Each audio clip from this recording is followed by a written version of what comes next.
good morning, good afternoon, depending from where you are connected. Welcome to this workshop on bioenergy and sustainable development organized by IEA Bioenergy GBEP, the Global Bioenergy Partnership, and the BioFuture platform. You are very welcome to this workshop, and allow me to introduce myself. My name is Maria Michela Morese. I'm a Natural Resources Officer in FAO, Food and Agriculture Organization, headquarters in Rome, and I'm the Executive Secretary of the Global Bioenergy Partnership. Allow me also to introduce to you my co-moderator of the session today, Maria Murmis. Please, Maria. Cool. Welcome, everybody. Thank you for being here. I am Maria Murmis. I work at the Department of Bioenergy of the Ministry of Agriculture in Argentina. We work on bioenergy issues and bioeconomy issues. And I am also freelance advisor to different projects on sustainable bioenergy and bioeconomy in the region of Latin America, and particularly the sustainable application of the bioeconomy in the Amazon. Welcome all, and please, Michela, the word goes to you. Thank you so much, Ria, and again, welcome you all to this workshop. As I mentioned, this workshop is really a joint effort between IEA Bioenergy, the Global Bioenergy Partnership, and the BioFuture platform in order to highlight, share views, and discuss bioenergy and how bioenergy could contribute to sustainable development on the different aspects, different point of view. Next one, please. Well, we start from shared background consideration regarding the role of modern bioenergy in terms of climate change, but also in terms of sustainable development in general, and many aspects, without forgetting the important role that bioenergy could have in terms of reaching and achieving sustainable development goals. And today we will focus a lot on SDGs. So sustainability is at the core of this workshop, in particular, in order to be able to look at the opportunities that bioenergy could offer, without forgetting the challenges and how to best face those challenges. So this workshop today is part of a two workshop series session within this workshop.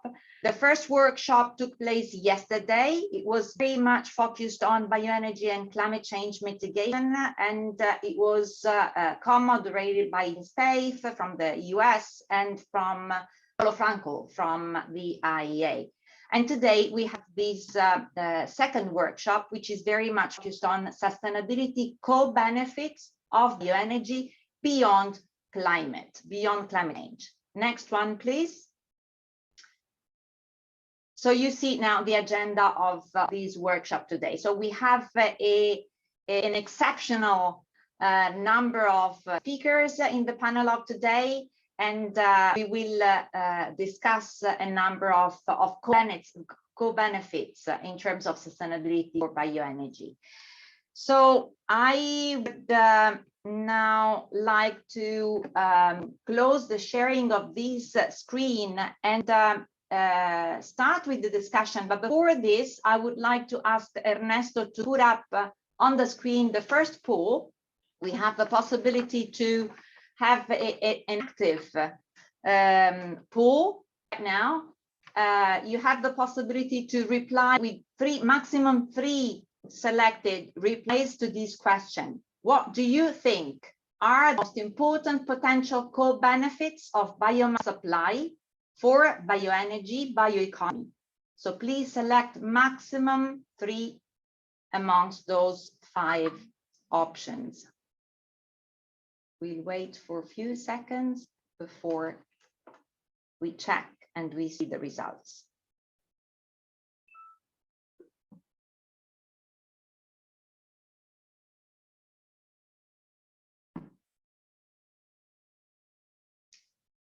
I believe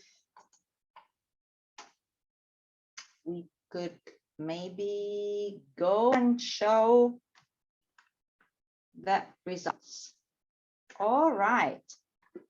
So the highest percentage in terms of reply is that the most important potential co-benefit is to stimulate sustainable practices in agriculture and forestry through sustainability requirements. So 70%, it's quite a lot, but to back somehow to 60% in terms of increased jobs in rural areas. So two very important aspects: contribution in terms of forestry and contribution in terms of job. And then more or less around 40% between the other three options, which is opportunity to improve the livelihood of farmers, ways to restore degraded lands, another important aspect, and provide existing services in agricultural landscapes.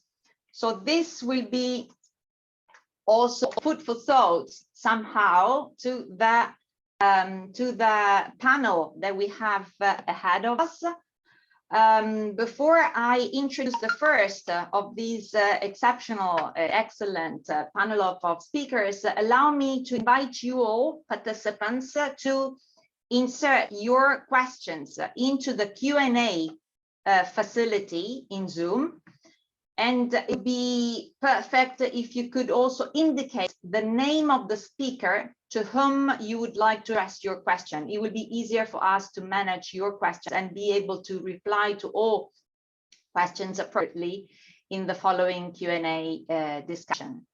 So without further ado, allow me to introduce the first speaker of this panel. It's Olivier Dubois. Olivier, my colleague in FAO, is a Senior Natural Resources Officer and also coordinator of the energy programs in FAO in the Office of Climate Change, Biodiversity and Environment. Olivier will give an overview regarding the linkages between clean and affordable energy, SDG 7, and all the other SDGs. Olivier, the floor is yours. Yes, hello, everybody. Do you see my screen? Yes, indeed. Right. So I will start. It's not working. Oops, some reason. It was working before, it's not working now. Can you try now by clicking? Yeah, okay, right. I will introduce this topic starting from a paper that was written in the context of IEA Bioenergy by colleagues Jean Blair, Bruno Gagnon, and others who will actually present also their paper afterwards in the session. And the first thing is to realize that this bioenergy is linked primarily to jobs, land, sustainable use of resources, and climate, not to mention obviously the SDG 7 on energy. Then you can realize that there are, from this slide, bioenergy production and use entails several synergies, which are kind of in bluish colors, and also trade-offs concerning different other SDGs. One thing to note is that the paper that Jean and Bruno and others wrote, they look at residues from forestry and agriculture, they look at energy crops, but unfortunately they don't look at food crops, which from FAO's side we think it's unfortunate, it's a weakness. I'll get to that in a minute. So let's look at first the possible synergies and trade-offs between bioenergy and land. From a trade-off point of view, there's a possible competition in land use for food and for bioenergy. And I would like to highlight a bit the aspects related to biofuels. This trade-off applies to first generation but what is often overlooked, it also applies to advanced biofuels. Then on the positive side, Synergies, the byproducts used of bioenergy can be used as animal feed. As we know, for example, corn byproduct is used as animal feed, and this applies to first generation. More income from farmers who produce feedstock. This applies to all types of bioenergy and all types of biofuels. And more energy self-sufficiency for food chain actors. This applies again to all types of bioenergy and biofuels. In terms of food prices, it's in between, because high food prices as an influence of biofuels is bad for consumers, but is good for farmers.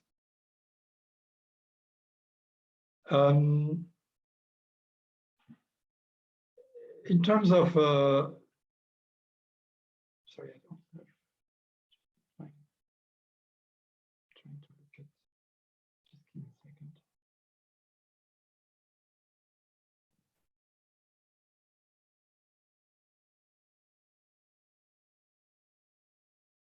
Right, in terms of land, as I was saying before, agriculture residues used for bioenergy can compete with their use for soil management and animal feed. And this concerns the advanced biofuels when it comes to biofuels. In terms of trade-off, conversion of high carbon or high biodiversity land for bioenergy production is obviously not good. And this, when it comes to biofuels, applies to all types of biofuels. Monocropping of energy crops can reduce biodiversity. This applies to, in the case of biofuels, to advanced biofuels. In terms of synergies, bioenergy is actually the only type of renewable energy that can achieve land rehabilitation through the use of biochar or biogas from biogas, or slurry from biogas, mixed energy crops, combining food crops and energy crops, like in agroforestry, phytoremediation and use of invasive species as feedstock. And this applies to both, in terms of biofuels, both advanced and first generation. Another synergy is bioenergy can contribute to soil carbon sequestration through the use of biochar, biogas slurry, and mixed cropping system. So again, when it comes to biofuels, it's first generation and advanced biofuels. So key messages here is that mixed multi-purpose use of land for bioenergy and other uses like food or renewable energy can help reduce the land footprint of bioenergy and other renewable energies. Actually, there's going to be another presentation by the colleague Blas Molla on this, and I'm a big fan of multi-purpose use of land because I think it's one very important way to achieve SDGs, and in particular the climate change ones. And one important thing is that there can be good land use changes, because some people tend to see land use changes always anathema. We cannot change the use of land. Hang on a second, there can be and there is good land use change.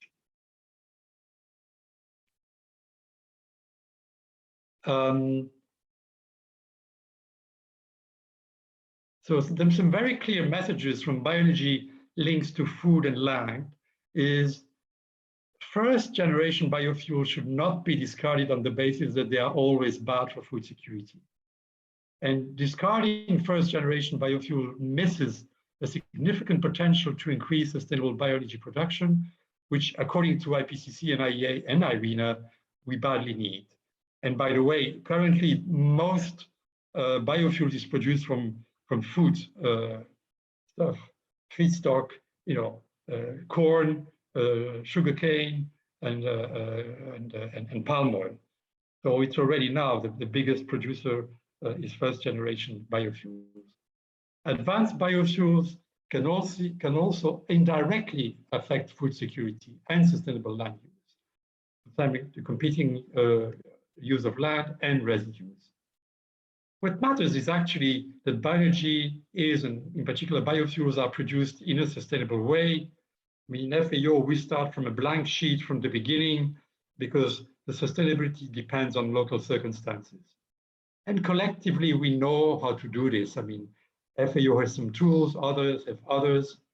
And really, this is a key message for managers of major bioenergy, bioeconomy programs who often discard first-generation biofuels.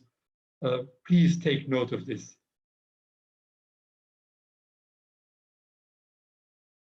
When it comes to water links to bioenergy, there's a possible competition between water needed for bioenergy, including for biogas, and water needed for agriculture, livestock, and people. On the other hand, wastewater treatment can produce biogas, biofertilizer, and the resulting water can be used for irrigation. That's an interesting synergy. So these two examples of trade-offs and synergies highlight the fact that we need a water energy food nexus approach to address these trade-offs and harness energies, including in developing sustainable bioenergy. When it comes to the links between bioenergy and climate change, they were highlighted a lot and discussed a lot yesterday. A couple of aspects from my side here. Unsustainable wood fuel collection for domestic purposes can increase deforestation and forest degradation. I say can, it's not always the case. You can have sustainable wood fuel and wood energy production and use. Another trade-off is use of wood fuel from unsustainable managed forests can increase, obviously, GHG emissions. On the positive side, substitution of fossil fuel with sustainable bioenergy obviously reduces GHG emissions, and plantation of energy crops can increase carbon sequestration. So some final consideration and recommendations is that bioenergy is here to stay, and actually it should stay, because we need to achieve several SDGs, and in particular the Paris Agreement goals.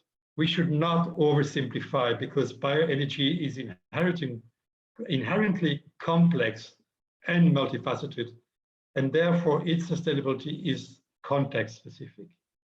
Instead of simplifying, we should embrace this complexity, because we know ways to address these trade-offs, and they are often good and overlooked co-benefits of sustainable bioenergy. Key not to rush in developing policies and regulations. Very often, FAO, we are called to address the potential of bioenergy in a country where there are already mandates, and then we realized that they were over-optimistic in developing these mandates. So we need a robust and contextualized assessment of the situation. And I write here, not only global assessments, please, because global assessments, they display what is going to happen in the future, but they have to simplify the picture, and bioenergy is not simple, and therefore they miss a lot of solutions such as integrated food energy systems, sequential rotational cropping systems, and so on. And so they should not be used to address sustainability of bioenergy. We need to look at tools that look at the reality.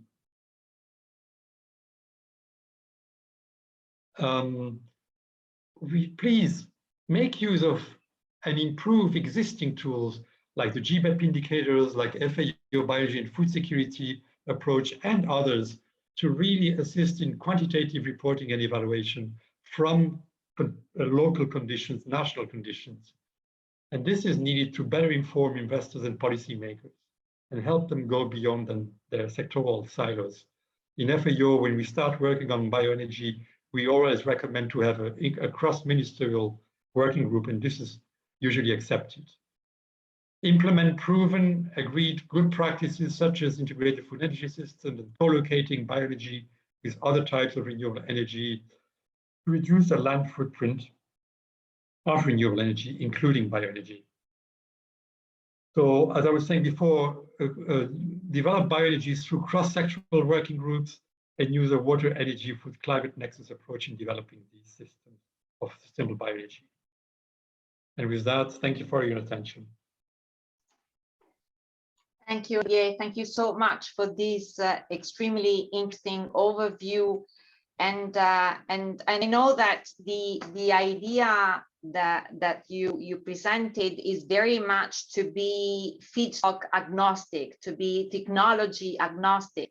And the first question that I already see in the Q&A chat is a little bit going to that direction. There are questions saying, of course, we will have time to be dedicated to the discussion afterwards, but just one clarification question immediate after your presentation regarding first versus second generation bioenergy. Is there any way to make preference between one or the other, considering the competition with food, or the possibility to produce co-products and other materials to be used for other purposes? What's your views on this? No, I mean, I'll just in a second explain you the way we do it. We go to a country, we say, what feedstocks do you want to look at? If you want to look at only at residues, fine. If you want to look at all sorts of feedstock, like in Zambia recently, then you said, we start from being agnostic. And for example, in Zambia, we use the bioenergy and food security approach and found out that you can easily produce biofuels from cassava, which is a food stock, so first generation. The way we do it, we look at, let's say in this case, cassava, we look at the potential to increase yield in a sustainable way, and we look at the way it impacts the farmers. And if this is agreed upon at national level that we can increase by so much, the second step is to look, well, how much do we produce in total? How much do we need for food, including in the future? And what is left, which is not used currently as a potential? And then there are ways to use it for bioenergy. So you need to start from a blank slate, basically, and do it on a case-by-case situation. And I highlighted that second generation can also influence negatively food security by competing concerning land use, and also the fact that if you use residues to produce bioenergies, they are not used for soil management or animal feed. So again, it's every situation is specific. But we can talk about this later. Thank you. Thank you so much. Thank you, Olivier. Indeed, the idea of no one fits all solution exists. So it's every kind of application of any type of bioenergy, any technology, first, second, any kind of feedstock, it really depends. It really depends on the context. It's very much context specific. So thank you very much for your presentation and your further consideration. Allow me now to go to the second speaker of this panel. It's a pleasure for me to invite Constance Miller, Connie, from the Global Bioenergy Partnership. Connie is lead technical advisor in the Global Bioenergy Partnership Secretariat. She leads and coordinates mostly all the activity groups, all the technical work of the technical works of the Global Bioenergy Partnership.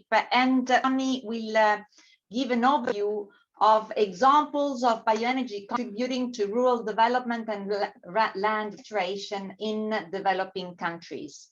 So Connie, over to you for your presentation. And here again, the participants are invited to insert their questions into Q&A, possibly by highlighting the name of the speaker to whom you would like to address your question. Connie, over to you. The floor is yours. Thanks very much, Michela. Can you hear me okay and see my screen? Yes, indeed. Perfect. Hi, so thank you very much. Good afternoon, good morning, everybody. As Michela said, my name is Constance Miller and I'm the lead technical advisor of the Global Bioenergy Partnership. And I'm really pleased to be here today and share some of our experiences and join in the panel discussion a little bit later. So as the title suggests, I'm going to be providing some examples of bioenergy contributing to rural development and land restoration in developing countries. I'm going to try in just 10 minutes to give you a flavor of these different case studies to exemplify some different contexts. But as well as these examples, I want to give a kind of logical thread to the case studies that I'm providing you. What are the general conclusions that we can draw from them? What worked, what can we replicate elsewhere, and what didn't work, and what could be avoided? Not so much the practices themselves or the systems themselves, because we know, and it's been said already today, and it was said yesterday as well, that this is very context specific. Something that works in one place won't necessarily work in a neighboring area, but rather looking at the approaches that we can use, the theories of change, the landscape management approaches, the enabling policies. So before I jump into the case studies, I just want to give you some background to these examples. GBEP is an international initiative that was established in 2006 by the G8 to promote the sustainable development of bioenergy. And in 2011, the partnership developed the most widely recognized set of indicators for the measurement of the sustainability of bioenergy value chains at the national level. And these have so far been implemented in 14 countries. The examples that I'm going to share with you today come from our projects around the world, where we as the GBEP team in FAO have implemented the indicators, for example, in Vietnam and Indonesia, or where we've carried out capacity building projects, such as in the case of Ghana. If you're interested in seeing further examples, and we have a number of collections of good practices available on our website. Most notably in 2020, we released a paper on the positive linkages between wood energy and forest landscape restoration. So if that's something that's interesting you, I'd very much encourage you to go and look at those. So it wouldn't be right for me to start on the examples without first presenting a bit of context as to the starting point of many of these modern bioenergy case studies. And the current situation of unsustainable traditional bioenergy and fossil fuel use in developing countries impacts on all aspects of development. There's also the problem of managing and disposing of wastes that inevitably occur from our linear production systems. So transitioning away from these unsustainable energy systems towards modern sustainable bioenergy as part of a circular bioeconomy approach. And by that, I mean through intelligent management of resources for multiple uses, and also the circular use of biomass will have many, many co-benefits. And also Olivier already mentioned a number of those in a more general sense. So when we start from a situation of traditional bioenergy, there are a number of different places along the value chain where we could intervene, let's say, in this modern energy transition in order to improve the sustainability of the system and enhance positive outcomes for rural development and land restoration. Here I highlight 4 areas, and in each area we can think of some more direct approaches that improve the current status quo in terms of the efficiency of the current value chain, or more indirect or transformative approaches that work to look at alternative value chains. So in terms of biomass supply, here I give some examples of integrated landscape management, agroforestry, sustainable forest management, all of which are examples of how we could improve the sustainability of, for example, woody biomass supply. To improve its sustainability, but also we can look at adopting alternative feedstocks such as food wastes or agricultural residues and sewage, for example. In terms of biomass transformation, for example, through improved efficiencies or technologies in conversion of biomass. But again, the system can also be adapted more fully through cascading use principles and different products and services within the broader bioeconomy. In terms of bioenergy production and use, again, there's this opportunity to improve efficiency of technologies, both for the production and the use of bioenergy, or to identify alternative production and use pathways.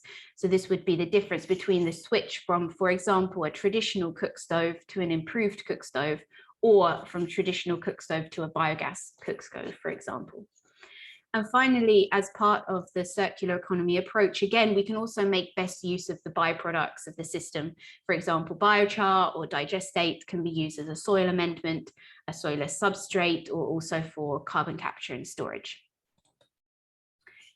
So my first case study of 3 today comes from a GIZ-funded GBEP project in Ghana, aiming to facilitate and institutionalize discussions among forestry and energy stakeholders on the contribution of wood energy to forest landscape restoration.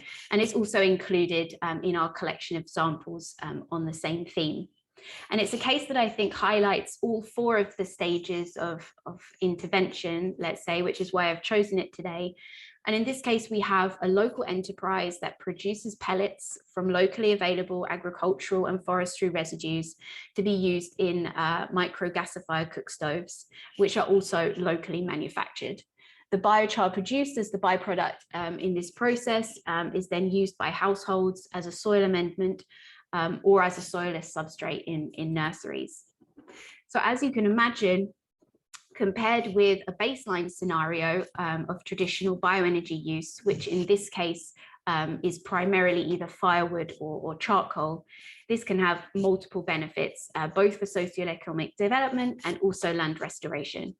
There's increased energy access, the health benefits from clean cooking, reduced pressures on local forest resources, community waste management, use of the biofertilizer, which can improve yields and also potentially replace the need for chemical fertilizer, climate change mitigation through biochar application, and also soil improving of soil quality, and then both direct and indirect job creation.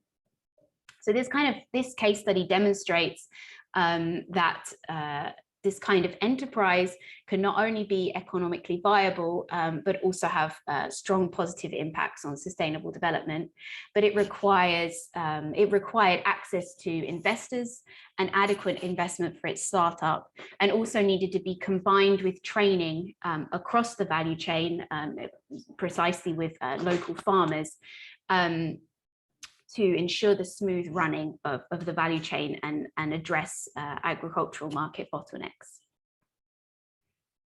The second case study that I want to present today it's a very different case study, comes from the measurement of the GBEP indicators in Vietnam, where pig manure is used to produce biogas. The biogas is then used in the household, again, potentially to replace traditional bioenergy, but also fossil fuels.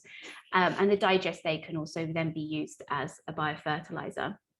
And the measurement of the GBEP indicators in this case showed that the system reduced household energy expenditure, increased access to modern energy services, reduced the time spent collecting fuel wood, reduced the exposure to indoor air pollution, and also created demand for skilled jobs. So though, as you can see, there were a lot of positive outcomes, there are, I think, also a lot of lessons that we can learn from the measurement of the indicators in this case study, because poor management of the digesters must be improved to ensure the benefits that I've just mentioned, and also reduce the risks, as the current practices limited these environmental and socioeconomic benefits of the value chain. In other words, we need to avoid digestate discharge, for example, methane leaks, and the poor management, which creates poor efficiency of the digester. And this calls for awareness raising on the proper management and use of biogas and its bioproducts, and also the proper international coordination of how to develop and implement these kinds of capacity development projects or initiatives. My final case study comes from another FAO project on the measurement of the GBEP indicators in Indonesia for biodiesel from palm oil. And here I'd like to highlight this slightly different situation, because we also need to look beyond small scale household energy in developing contexts. And here we have industrial processes producing liquid biofuels. And this project highlighted that at the time in 2014, only 10% of palm oil mills used methane capture systems to collect the methane produced from the anaerobic digestion of the palm oil mill effluent. However, in the cases where this waste stream was valorized and the methane capture systems were in place, there were lower life cycle GHG emissions. This because of the direct capture of the methane, but also for its use to replace fossil fuels for industrial activities. There was also reduced soil and water contamination in the surrounding areas because the alternative is open ponds for the effluent. And there was also enhanced access to modern energy services. But these co-benefits are externalities for many palm oil producers, and so they must be incentivized both by, let's say, a carrot and stick approach. The carrot being the incentivization of biogas or biomethane production, and the stick being regulation on waste management and disposal. So as predicted, my 10 minutes has flown by and I've come to my last slide. And as I said at the beginning, case studies are important for us to understand what works and what doesn't, but they're also context specific. You've seen the wide variety of case studies just in these three that I've presented today to give a flavor, let's say, of these different contexts. So I wanted to see if, as a conclusion, we could identify some common factors that lead to success. And I think some of these are very similar to some of the things mentioned also by Olivier. So the first is that it's really important for us to understand the system and the system dynamics in order to enhance these positive synergies of bioenergy. We've also seen that short value chains embedded in local stakeholder priorities are the most likely to provide the greatest social and economic benefits to rural or indeed urban communities in developing countries. These are the solutions that focus on solving existing problems as identified by the stakeholders themselves. They're the ones that valorize residues and wastes in the area, and also provide the greatest ownership of the project activities by the stakeholders themselves. This obviously needs to be accompanied by appropriate capacity building in whatever technology or practice is being implemented. But it also requires an appropriate enabling environment and supporting policies, which obviously requires awareness among policymakers at all different levels. And within this GBEP, with the use of the multi-stakeholder process of indicator measurement and also its capacity building related capacity building efforts, supports these success factors by providing a thorough understanding of bioenergy value chains and the system dynamics. And these can be used by stakeholders and policymakers specifically involved in the process to develop appropriate solutions and policies that can then support sustainable bioenergy value chains that deliver as many of these co-benefits as possible. So I'd like to thank you very much for your attention. I hope I didn't go too much over time, and I very much look forward to questions and discussions later. Thanks a lot.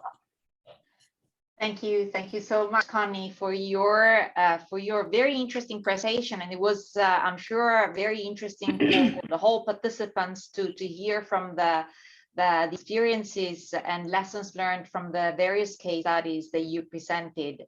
And specifically on this, you presented three case studies from different regions of the world.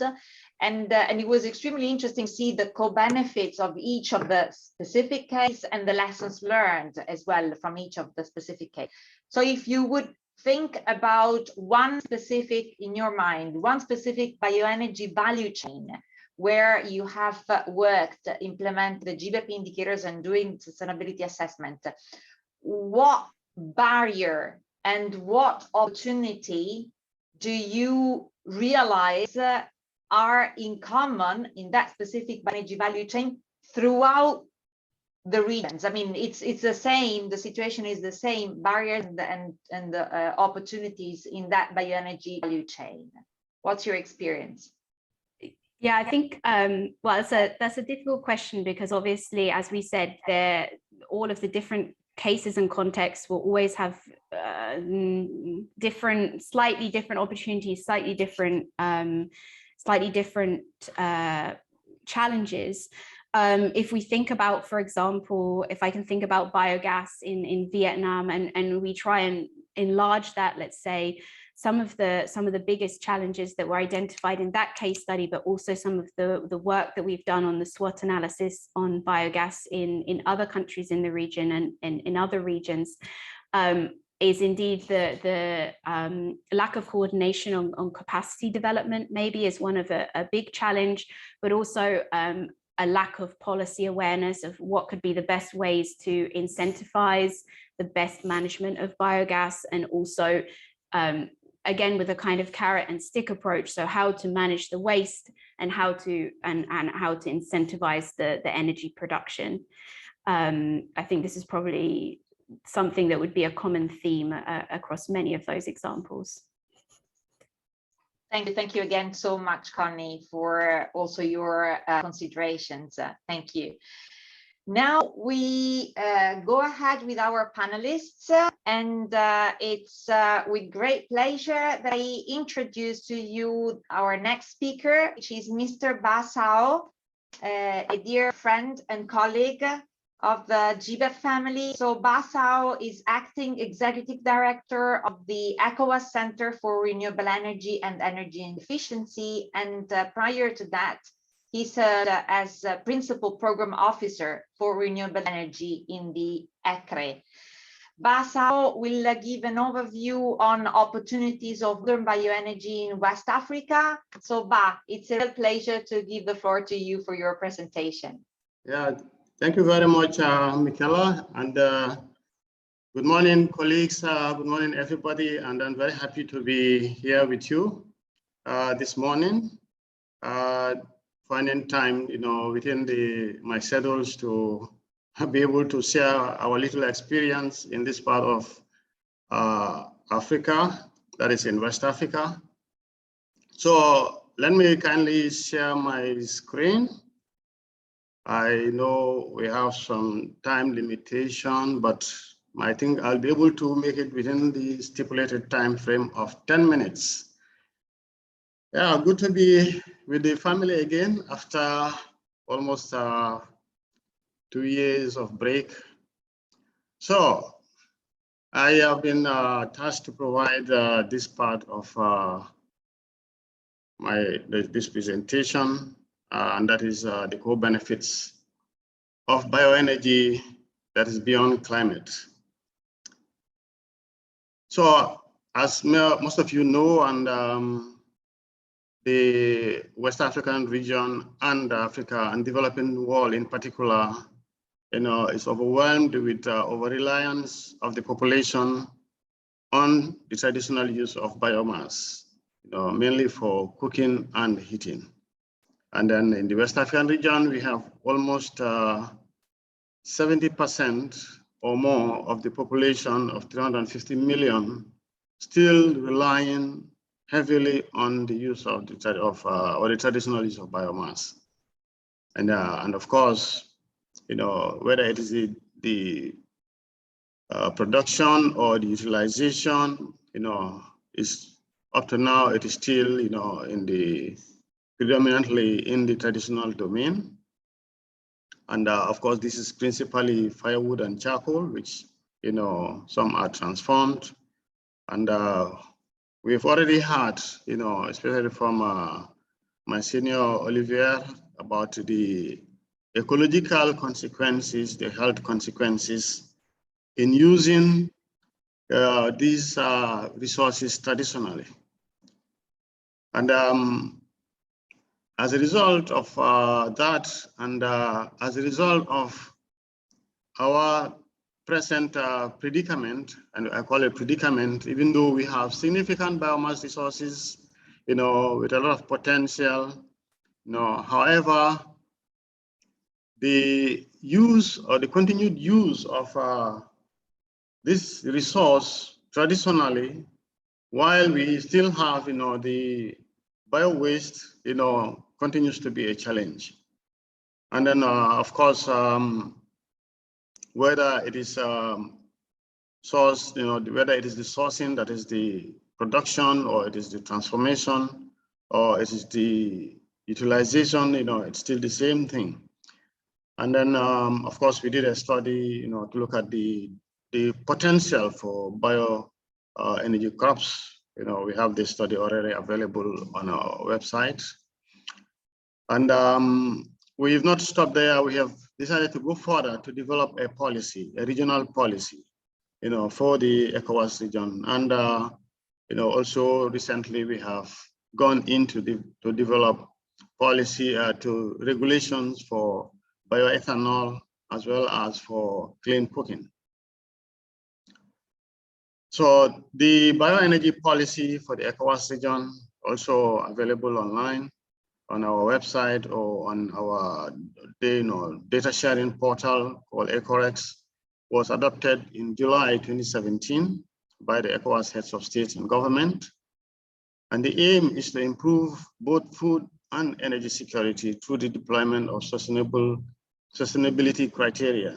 That has been already spoken about by the previous speakers in the production, transformation, and utilization of biomass resources to contribute to the sustainable energy goals. That's the C4All agenda. And then this also complements the activities we are doing in improving cooking energy solutions. That's the clean cooking energy solutions program we call WACA, that is the West Africa Clean Cooking Alliance. So this is a program that we have initiated to introduce clean, safe, affordable, and reliable clean cooking technologies in the ECOWAS region. So now we will look at, I have also decided to look at some of the core benefits, but of course, linking it up with the SDGs. So here we will quickly go through, the policy, its implementation, as well as the sustainability core benefits. In that, of course, we can attribute the benefits, to the, improvement of livelihoods, in the region. And then, of course, you can track that to SDG 2, 5, 7, and 13. And then it also creates opportunities for, climate, the benefits of climate, and of course, health, and therefore, a win-win approach.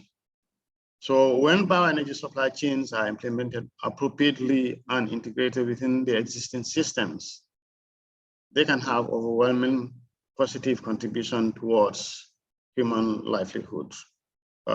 We've seen previous presentations, and I don't think I need to belabor on that one. The agricultural biomass value chain, energy crops and residues.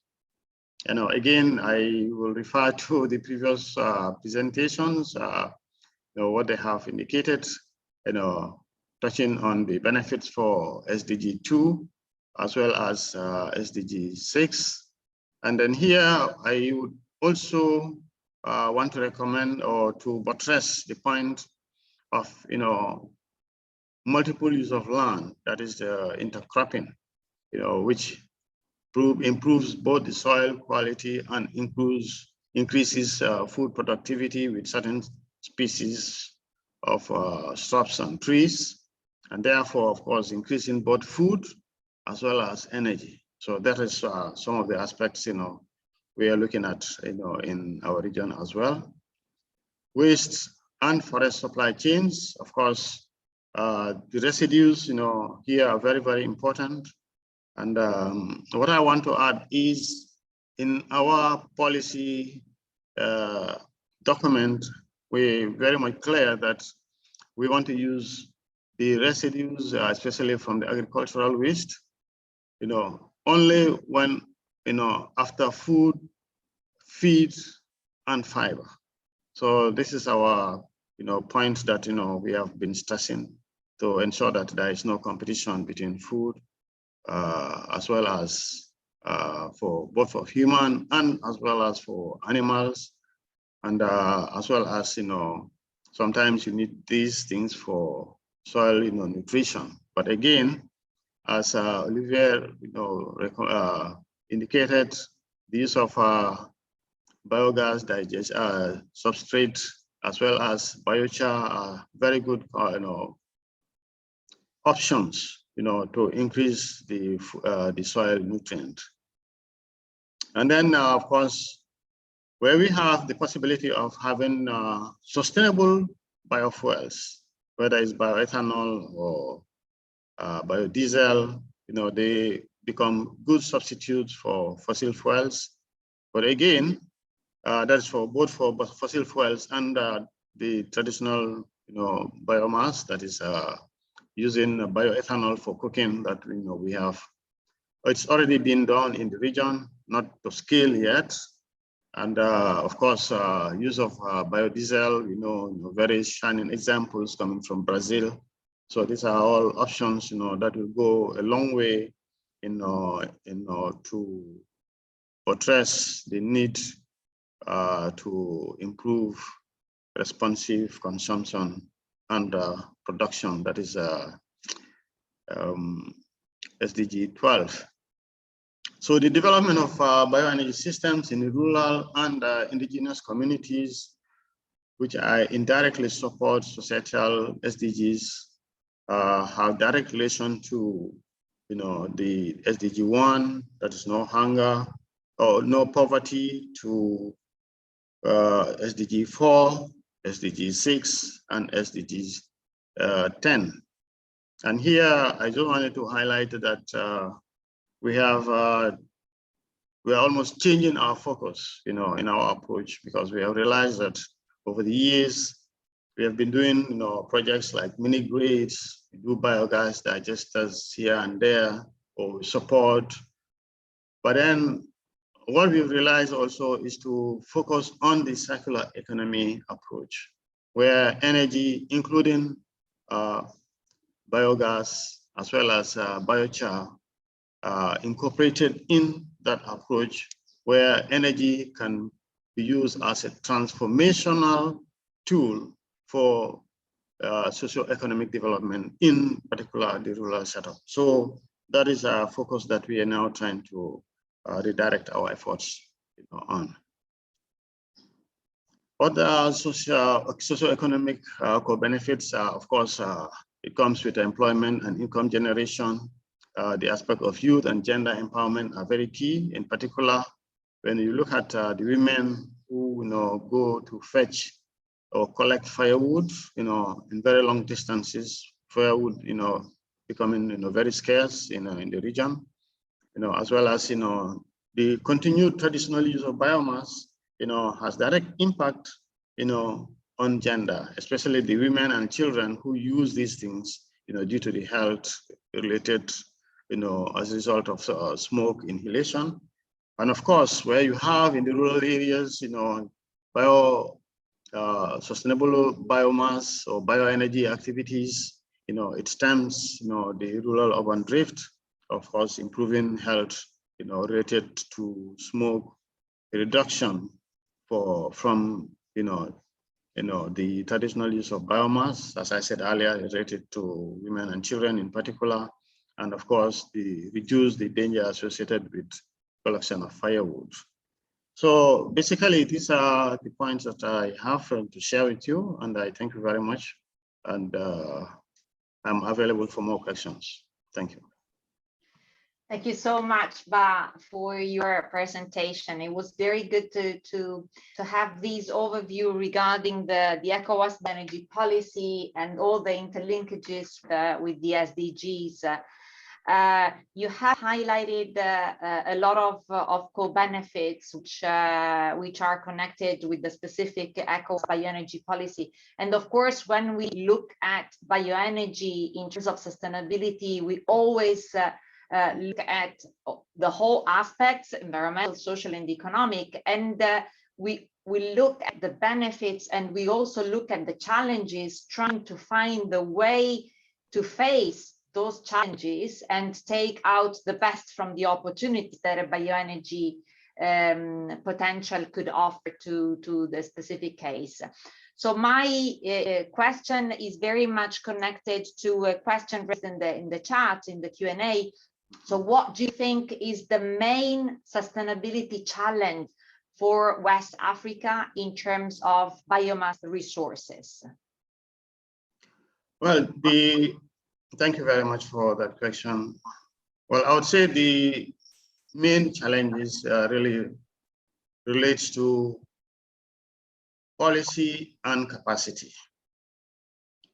Yeah, because it has been, of course, you know, from the very early days where, you know, people associated bioenergy with food insecurity and then a no-go area in some countries.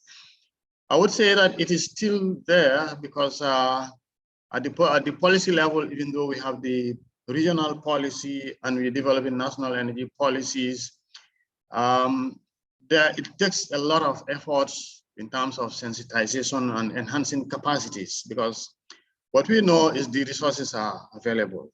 The waste, you know, bio waste is abundantly available at this moment because it is not being utilized. Because, you know, the know-how is not, the know-how is not there, and then it's not supported politically, or, you know, and so forth. So we're still trying to bring all these things out, because what we know is as long as people are able to get the, you know, understand the linkages between the use of sustainable biomass for bioenergy for economic gains, I think we'll get into some troubles where, you know, what happened in the past, where there was linkages between biofuels, jatropha, and biofuels. That is a miracle crop. We had problems. So we're trying also to avert some of those challenges, where as long as the people are still, you know, waking up to the realities of using these resources, we are trying to put in place some regulations like regulation or standards on bioethanol, you know, from the production to the consumption, to as well as, you know, the improved stores. So these are huge challenges that, you know, we are facing. That's why, you know, the uptake is still, you know, very low, but we'll get there. Thank you so much. Indeed, looking at sustainability in a constructive manner, but without forgetting that we have also challenges, but it's important to look at challenges and find the way to overcome those barriers. And this is the constructive manner of looking at the sustainability in order to take out, again, the best from the opportunities. Absolutely. Thank you so much. Thank you, Bob, for sharing your experience, expertise in West Africa. Thank you. Now allow me, thank you again. And now allow me to introduce the next speaker of this panel. It's Mr. Eduardo Trigo from the Inter-American Institute for Cooperation and Agriculture. Eduardo is professor at the Center for Agribusiness of the Austral University in Argentina, and is advisor at IEA. Eduardo, the floor is yours. Thank you so much for your presentation. You will give an overview of bioeconomy supporting rural development in Latin America. Thank you so much. Over to you, Eduardo. We can't hear you. You have to unmute your microphone. Thank you very much. Let me try to share my screen. I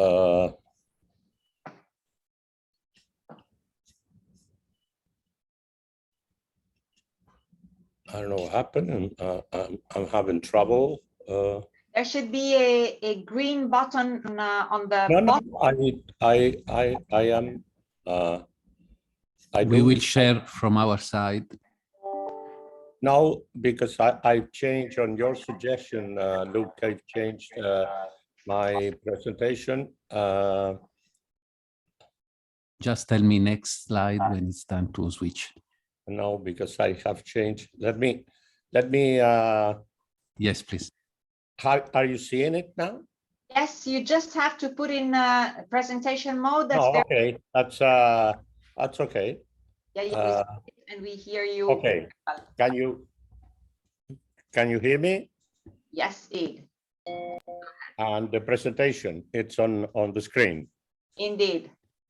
Okay. Let me first thank you very much for the invitation.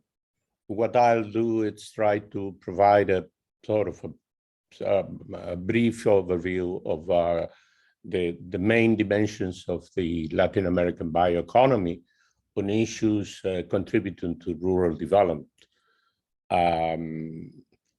Just briefly, I mean, to put us in context, what is the bioeconomy about? It's about the production or the concept that we are using of the bioeconomy is that of the production, utilization, and conservation of biological resources, including related knowledge, science, technology, and innovation to provide information, products, processes, and services across all economic services aiming towards sustainable economy.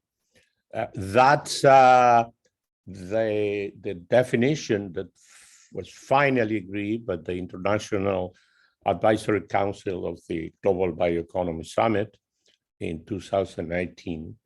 And it's essentially a concept that is being driven at the present by the advances in science and technology, and fueled by the increasing concerns about resource depletion, climate change, and the need to confront the rising demand for growing population and incomes. And the strengths, the political strengths of the concept is coming from the fact that it's been increasingly recognized as a viable model, as a relevant model for the achievement of the United Nations Sustainable Development Goals. So far, more than 50 countries have put in place bioeconomy strategy or bioeconomy related strategies, and the number is permanent growingly. To summarize, I would like to emphasize the idea that we're talking about economic growth, which is converging with sustainability. And given the biological resources and knowledge capacities available in Latin America and the Caribbean, the region is well positioned to take advantage of what the bioeconomy has to offer at this stage. And here we're talking about the fact that 8 of the 15 world's megadiverse countries are in the region. About 23% of the world forest cover, 28% of the remaining lands with agricultural potential are in Latin America. And this is complemented by about 35% of the world's total fresh water reserves. So this provides a huge potential to the future. And this is complemented that what can be considered in terms of the developing world, a relatively well-developed base in science and technology, with a number of countries with significant capacity, particularly in the larger countries of the region, and I'm talking about Brazil, Argentina, Mexico, Colombia, and even of the smaller countries like Uruguay, Chile, and Costa Rica have relatively well-developed scientific resources, particularly in the areas of the bioeconomy. So this makes the bioeconomy a significant vision for the future of the region, for the future development of the region, in this idea that we have to work towards a convergence with economic growth, that it's absolutely essential for poverty reduction, but we need to do it within the climate of sustainability and conservation of our natural resources, not only because of the region interests, but also because of the role that these resources play in the future global food and environmental security. Latin America is a strategic actor in both of these, and the way it grows in the future will have significant effects in both of these issues. In this context, there are already significant developments which I would like to briefly point in aggregate terms without referring to specifics, because in the short time I have available, it won't be possible to go in depth into the examples. The three areas I will touch is bioenergy, biotechnology, and carbon efficient production structures. These, I think, highlight very well what is happening in the region and what are the contributions of the region to the global scene, and particularly to the growth of the region itself. The first one is in bioenergy, the world is the region leader. Produces about 30% of all bioethanol, 20% of the biodiesel in 2019. This is coming from sugarcane, maize, soybeans, oil palm, and it's distributed throughout the region, with, of course, Brazil being the leader, the historical leader and innovator, where bioenergy development has not only been down at the product market, but it has evolved in the global industry with capital, with technologies and capital equipment already been developed. And a whole bioenergy industry, including capital equipment and knowledge and even crops developed for bioenergy. It's the basis for this development. Being a world leader in export markets means that the region is making significant contributions to emissions reduction in general. And of course, this has a positive impact on rural territories through more stable demand for crops. There is significant proof that bioenergy is acting as a price stabilizer in terms of the markets of the commodity related, and of course is a source of is a critical source of jobs in the rural areas. Unfortunately, I cannot go into the specific numbers, but definitely they are available. The second area I would like to mention is the role of the region in biotechnology, which is a quite interesting role in the region. 5 of the largest producers, really is utilizers of agricultural biotechnology, are from Latin America. 4 more countries are within the group of countries that have already adopted the technology.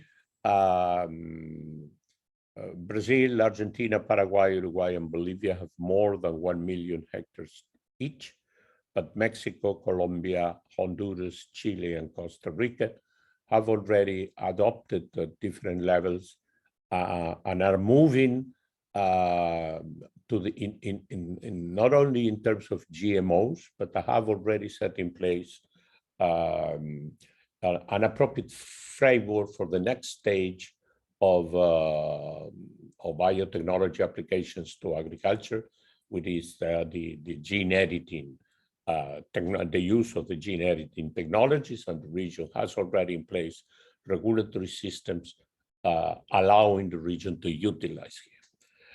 80% of the major crops, corn, soybeans, and cotton, is GM, and has been the base of what can be identified as a major agricultural revolution since the early 1990s to today, implying the multiplication of production in these crops by 2 or 3 times. But these developments are also related to something I will talk later on, which makes even more important the developments.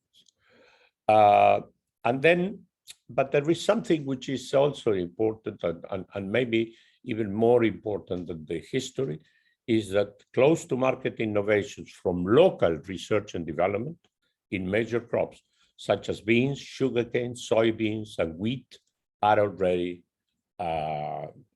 in the late stages of development. And here I want just to make a sideline on wheat. We are reading these days of the problems the world will confront it. The economists call it a food catastrophe in this latest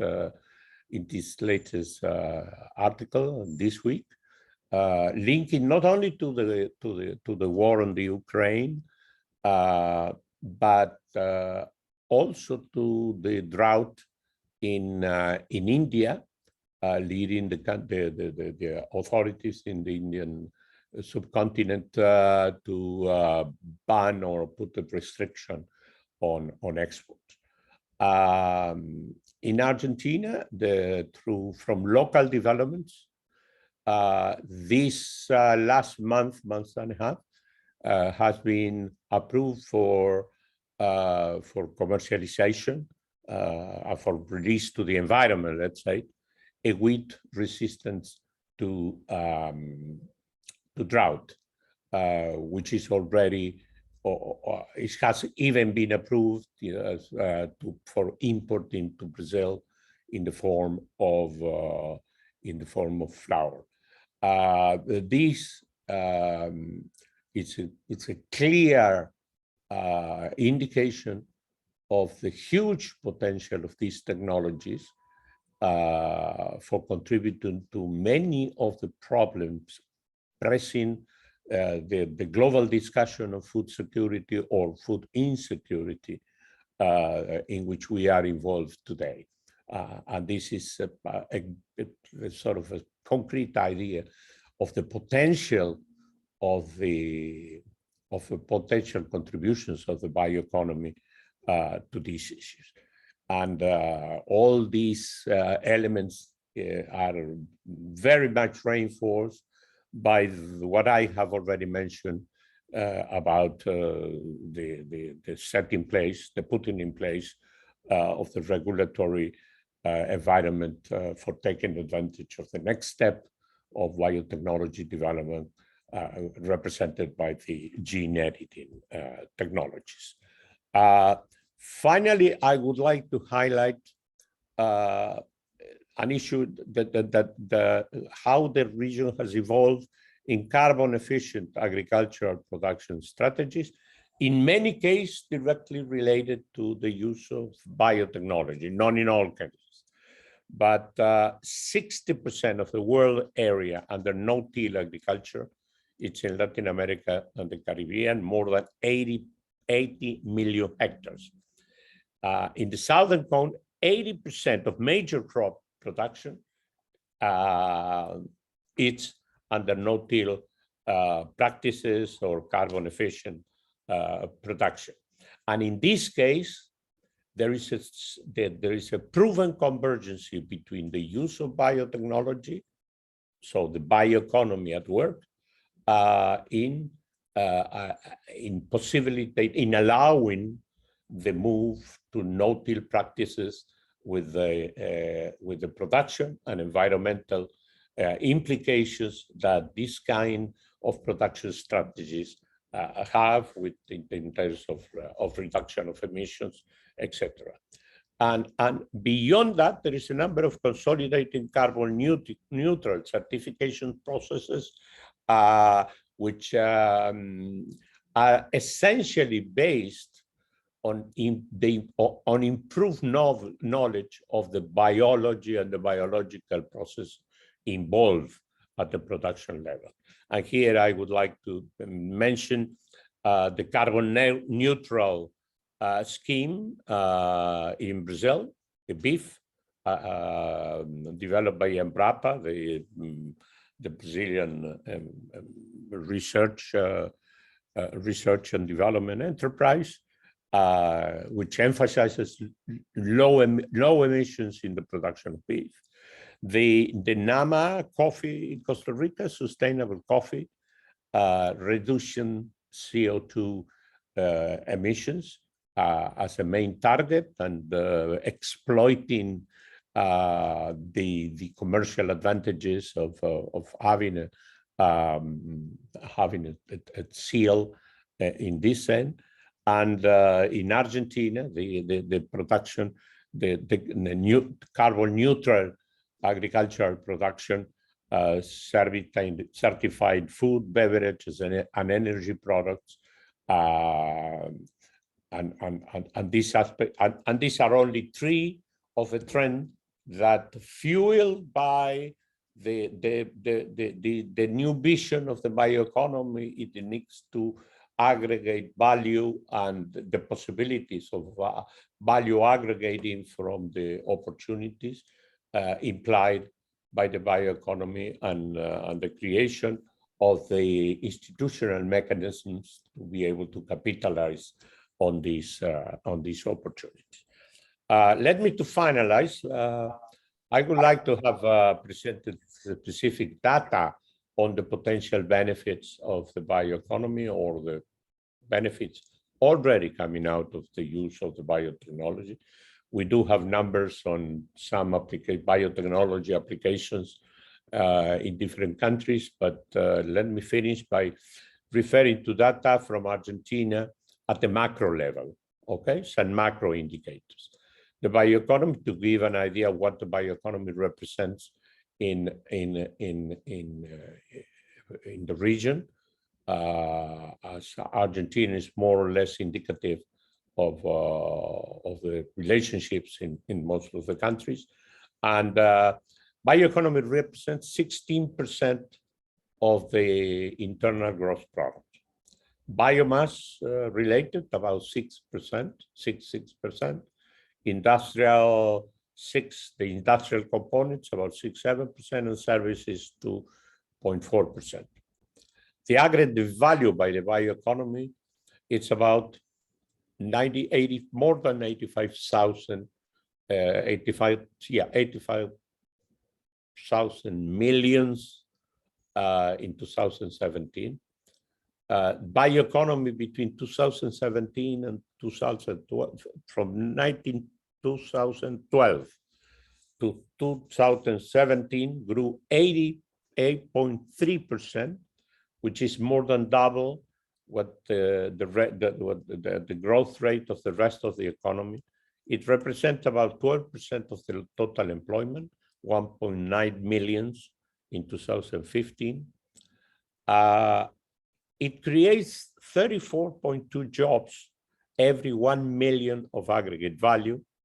The rest of the economy in Argentina, only 31.3 jobs per million of aggregate value. And the value aggregate of for each bioeconomy related job, it's 25,000, which is more than $25,000, which is more, 25% more than the rest of the economy.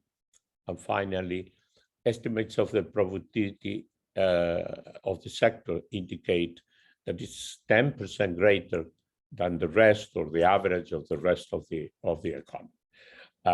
These clear indications of the contributions that the bioeconomy is doing to development in general, and rural development in particular in Latin America. And with this, I would thank you for your attention, and thank the organizers for having us in this workshop. Thank you very much. Thank you so much, Eduardo, for your presentation. Thank you also for IEA join us in this event. It's our pleasure, of course. We have in the Q&A chat some questions also for you, but I will leave those questions because it takes a little bit more time for you to elaborate on this. So we will leave these questions for the discussion session that will follow. But in the meantime, I have a very quick question for you connected to your presentation. You gave an overview of the region, which is world leader on bioenergy, agricultural biotechnology use, on carbon efficiency. But and it seems that bioeconomy is really taking place in a very systematic manner. So my question in a flash, what is the main barrier that still needs to be overcome in order to have full, complete bioeconomy setting in the region?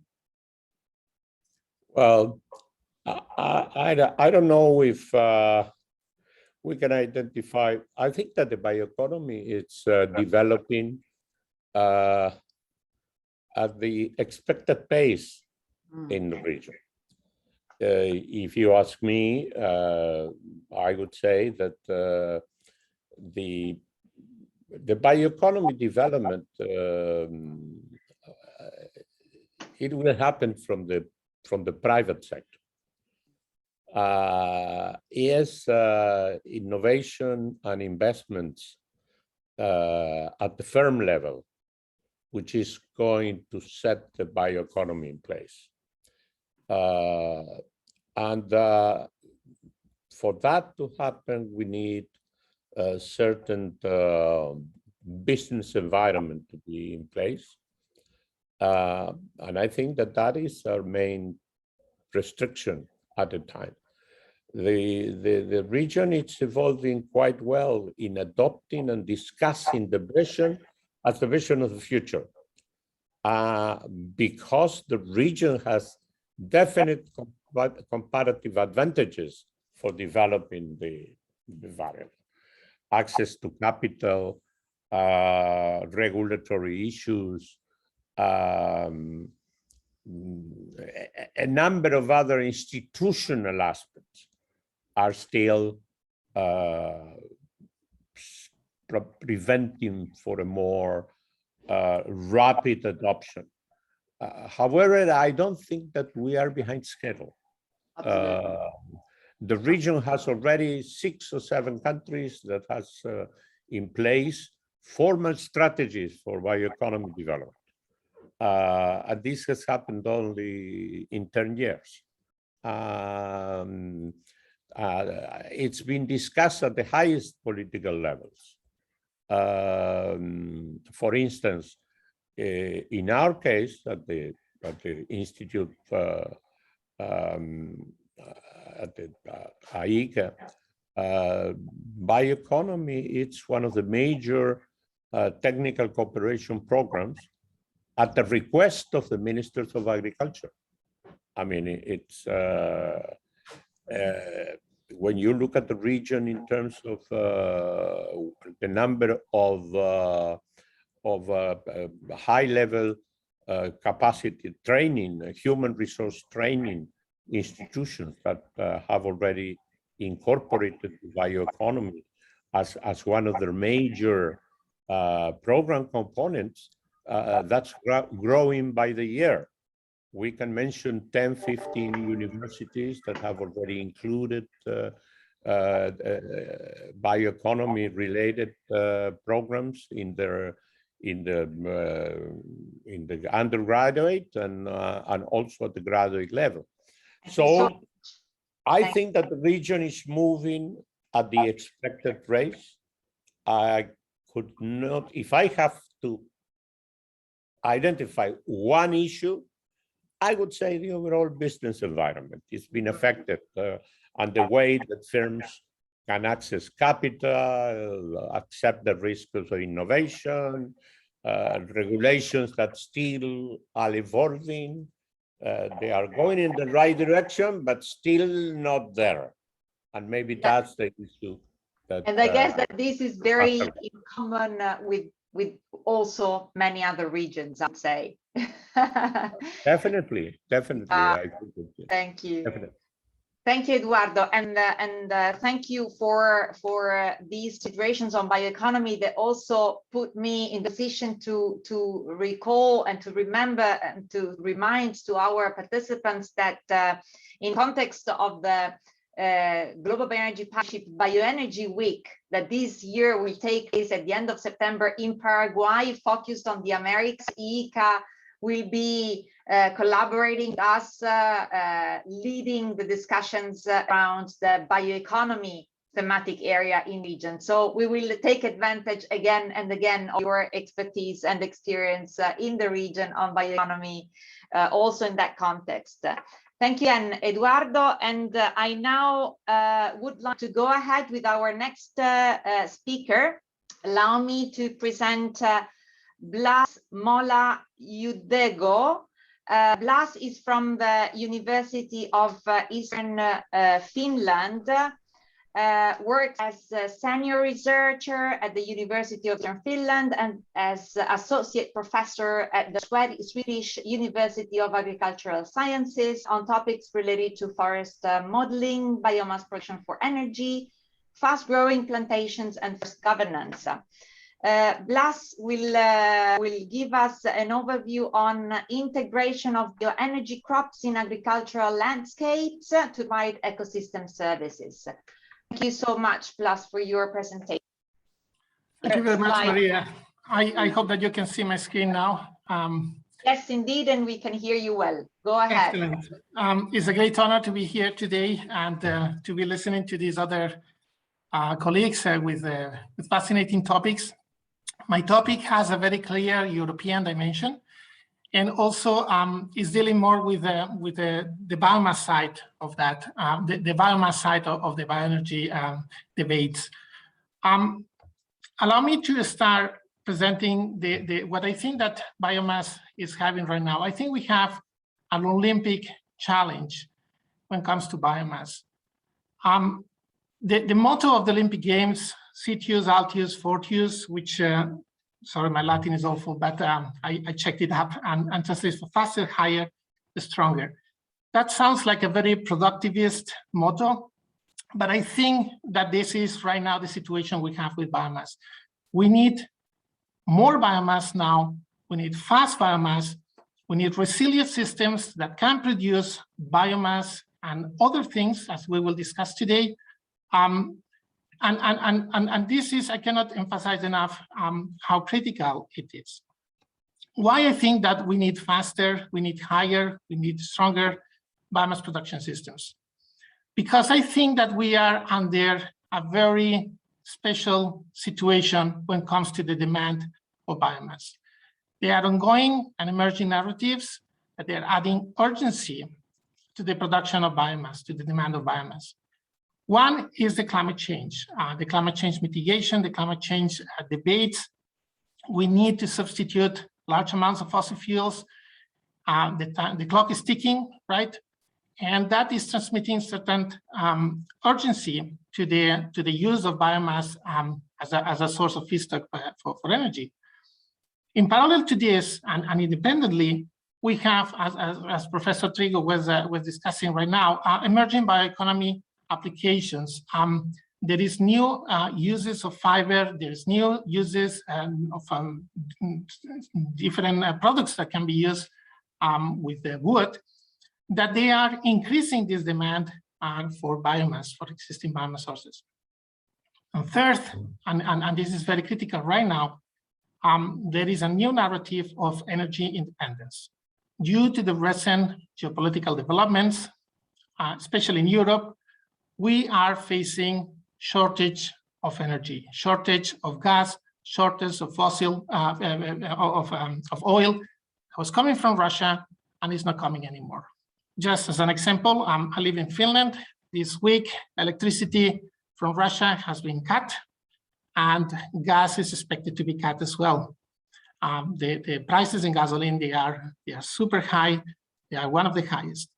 We cannot forget that the reason we are debating about bioenergy today goes back to the energy crisis that happened in the 70s, which I find very similar. It was a geopolitical turmoil that changed completely the energy mix of all the countries, and the fear to have shortages, let's say, that emphasize the role of alternative sources of energy that wouldn't be based on oil. This narrative is independent from the climate change narrative. And for me, it's very interesting because for the general public and policymakers, they can see a very strong sense of urgency with these last developments. We depend on third countries on energy, and this causes, it's not something that we can speculate it might happen, the models are wrong, like we were discussing yesterday. This is something that is happening right now. So that transmits a sense of urgency, which I think will play a very important role in the debates of biomass production. Then, this is what I think that the situation is, and this is one of the solutions that could, let's say, produce this biomass that we are needing. Today, we have a large portfolio of commercially viable biomass production systems, I will focus on perennial plantations and grasses located in agricultural land that can co-produce different ecosystem services in addition to biomass. Biomass itself is actually producing different services as well. It could be replacement of fossil fuels with direct climatic effects, or it could be energy independence, which is decreasing the risk of depending on third countries, which is another, for me, service that biomass is producing. But on top of that, there are indirect ecosystem services that they can be produced by biomass production systems. Those are related with erosion protection, water quality, biodiversity, landscape, and so on. Also, they contribute to diversify the economic and ecological conditions of rural areas, but they have a very strong scale and a spatial dimension. On the right in this picture, I symbolize how we have limited amounts of land.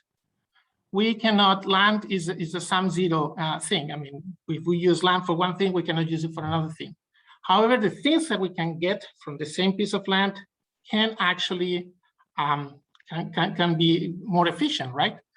So we need yellow food, we need green forest. There is room for another thing, which is these energy crops. And we have to find ways in which this doesn't interfere the other two production systems, because otherwise we're having issues. What are these production systems? What is this biomass?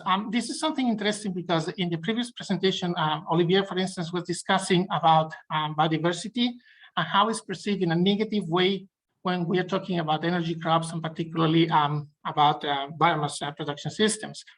If I put you these two pictures, one is a plantation and the other is called a forest. One is taking a few kilometers from my home place here in Finland, and the other is from Brazil.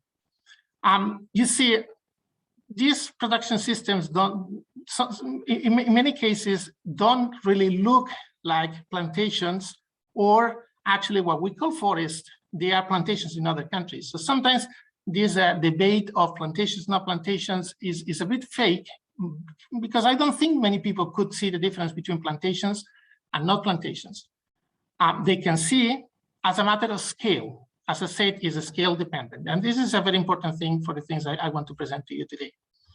One interesting thing about plantations that you can see in the picture, the one on the left is from Brazil, actually, the one on the right is from Finland. But the one on the left is producing 60 cubic meters per hectare. And like Professor Trigo was presenting today, this is subject to modification. This 60 cubic meters per hectare a year is increasing because every certain time, these plantation systems are using new material, new clones, or new seedling systems, or any other, since the rotations are very short, allows for improvement along the years. Whereas the forest, the one on the right, which is producing 5 cubic meters, 4 cubic meters per hectare a year, is subject to rotations up to 80 years. So biomass production systems actually are very interesting because they can improve a long time, they can be efficient, and they can be located. The forests are growing where the forests are located, obviously, but since most of these plantations are established on previous agricultural land, they can be located, they can be established in some land, and then, as any crop, could be changed a long time for another crop, and then go back to plantation or go back to another energy biomass production system. What we have then reviewed is that these actually plantation systems, there is a review of different plantation systems along the world, but I will focus on the ones I'm familiar with. They can co-produce different ecosystem services at the same time because of these properties, right? We can locate them and we can change the management, we can adapt the management of these biomass protection systems to actually not only produce biomass, not to optimize everything for the biomass production, but to produce whatever we think that has to be produced. One example, for instance, of the ones that I have here is in this corner here, is in a shopping in Sweden. A plantation system is actually producing biomass for the energy sector, but at the same time is used as a green filter to actually work in cooperation with the water treatment plant. That means that at the same time that we're producing wood, we're cleaning nitrogen and phosphates from the water. And that is very interesting because in addition of being very efficient, this system is very successful because it has transformed a business model. It has added an economic revenue to these growers that they were, these farmers that they were planting these plantations and they were using this wood, because now they have an income as a result of the wood or the biomass, and an income as a result of cleaning this water out of nitrogen. This is very interesting, I think, and this is one of the examples that we can use these multifunctional production systems with very successful business models. However, this is a challenge at the same time. In many occasions, in many locations, this is not working.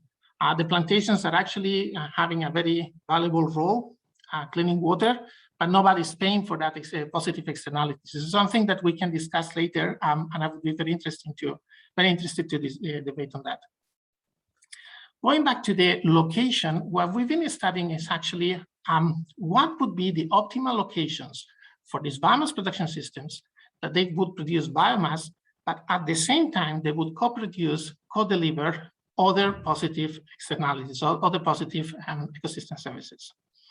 In this map here in Europe, you see the areas in which if we establish biomass production systems, whether it's plantations or grasses, we actually could have a high impact in at least 4 different ecosystem services, being nitrogen emissions, so a reduction of nitrogen, water erosion, wind erosion, and floods. Floods and solar organic carbon. So out of these 5 ecosystem services, there are areas that 4 of them, they can be produced simultaneously by establishing plantation systems in the area. The idea is, of course, that not to modify the whole structure of the landscape to produce biomass now, but to produce those areas of the landscape that could maximize the efficient production of these ecosystem services and minimize the impact of food or on other land use, existing land uses. Out of our calculations, we found out that at least 1% of the European agricultural land should be prioritized for the establishment of biomass production systems, and 22% of the agricultural land would have a very high effectiveness in at least one of these categories that I've been discussing. We went also into different grasses as well, not only on plantations, but reed canopy grass or miscanthus. And in this case, actually, we saw that the impact on soil organic carbon was higher. And that was very interesting because on top of the production of biomass, we could actually have an effect, a climatic effect out of this soil organic carbon. If we would modify 16% of the land, that would be a lot of land actually. So it's just an academic exercise, let's say. We could deliver with grasses 100 million of dry matter, 1 exajoule of biogas, 13 million tons of true protein, 266 million tons of soil organic carbon by 2050, 120,000 tons of nitrogen emissions that they would be reduced, and about 46 million tons of soil erosion of soil that we would save from erosion. So the idea is that if strategically we design these biomass production systems, we can produce all these different things simultaneously at the same time. That, as I said, is a matter of scale, it's a matter of location, and it's a matter of management. I mean, if we optimize for biomass, we are going to follow a certain management. If we are optimizing for nitrogen reduction of water, we are going to change the management, the fertilization, the different applications of herbicides and so on. They are going to be different, of course. And then it will be at the expense of biomass, but could be compensated by these positive effects on other categories. So the idea is that this big challenge that I think that we are having to produce more biomass can be addressed by this strategic planning, the strategic deployment of different biomass production systems in the landscape. Another final study that we did, it was related to windbreaks and riparian buffers. In this case, the effects were phenomenal. 0.1% of the total area, of the total crop area, changed into biomass production systems, strategically located next to water courses or in areas where the wind is the main risk of erosion. It would translate into 1.2 million of tons of biomass. Of course, there are different scenarios. I'm simplifying big time. We have 4 or 5 different scenarios, different production, different management of these production systems and so on.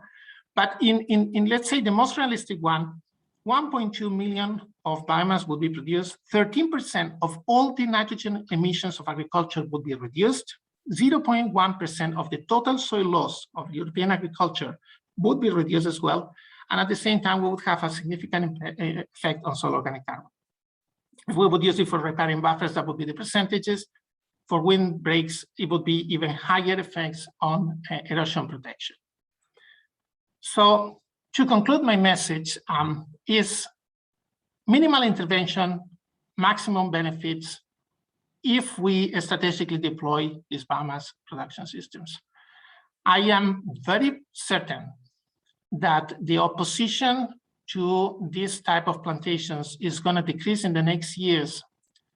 There is certain public opposition because of, as I said, worries which are justified in many cases about biodiversity losses because it's a monocultivation, for the landscape issues and so on. They're going to decrease because of we can plan much better, we can minimize these impacts, we can actually convince the public opinion that this is not having a strong impact, but the opposite, that we are producing many benefits at the same time.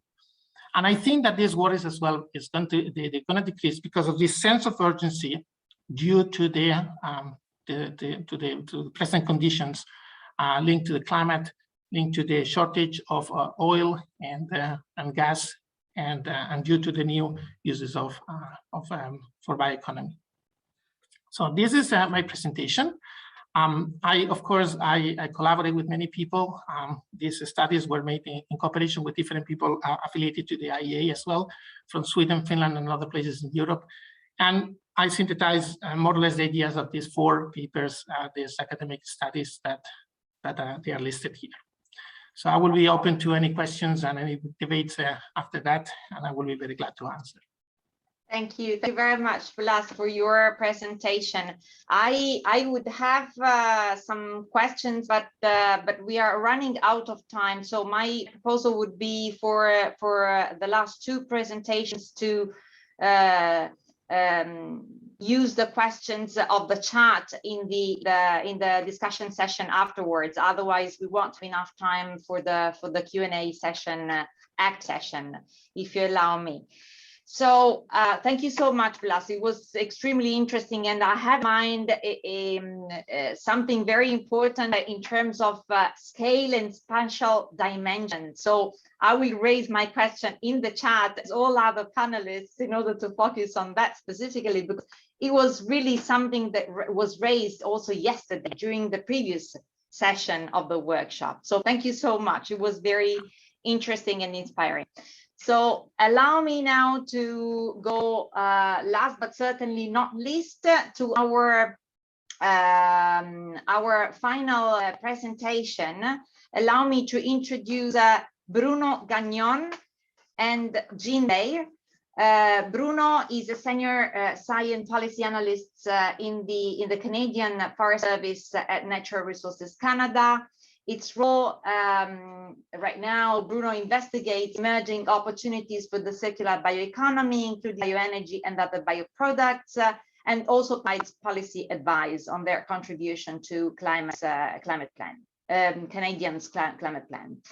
And Jean, also welcome to you.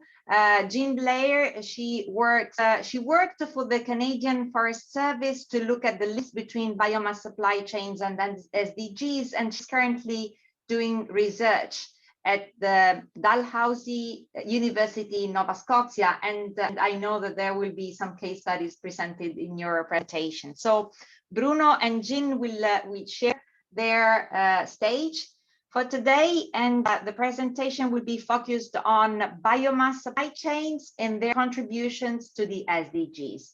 over to you. The screen, just you could, perfect. The floor is yours. Thank you very much, Michaela, and thank you all for attending this e-workshop.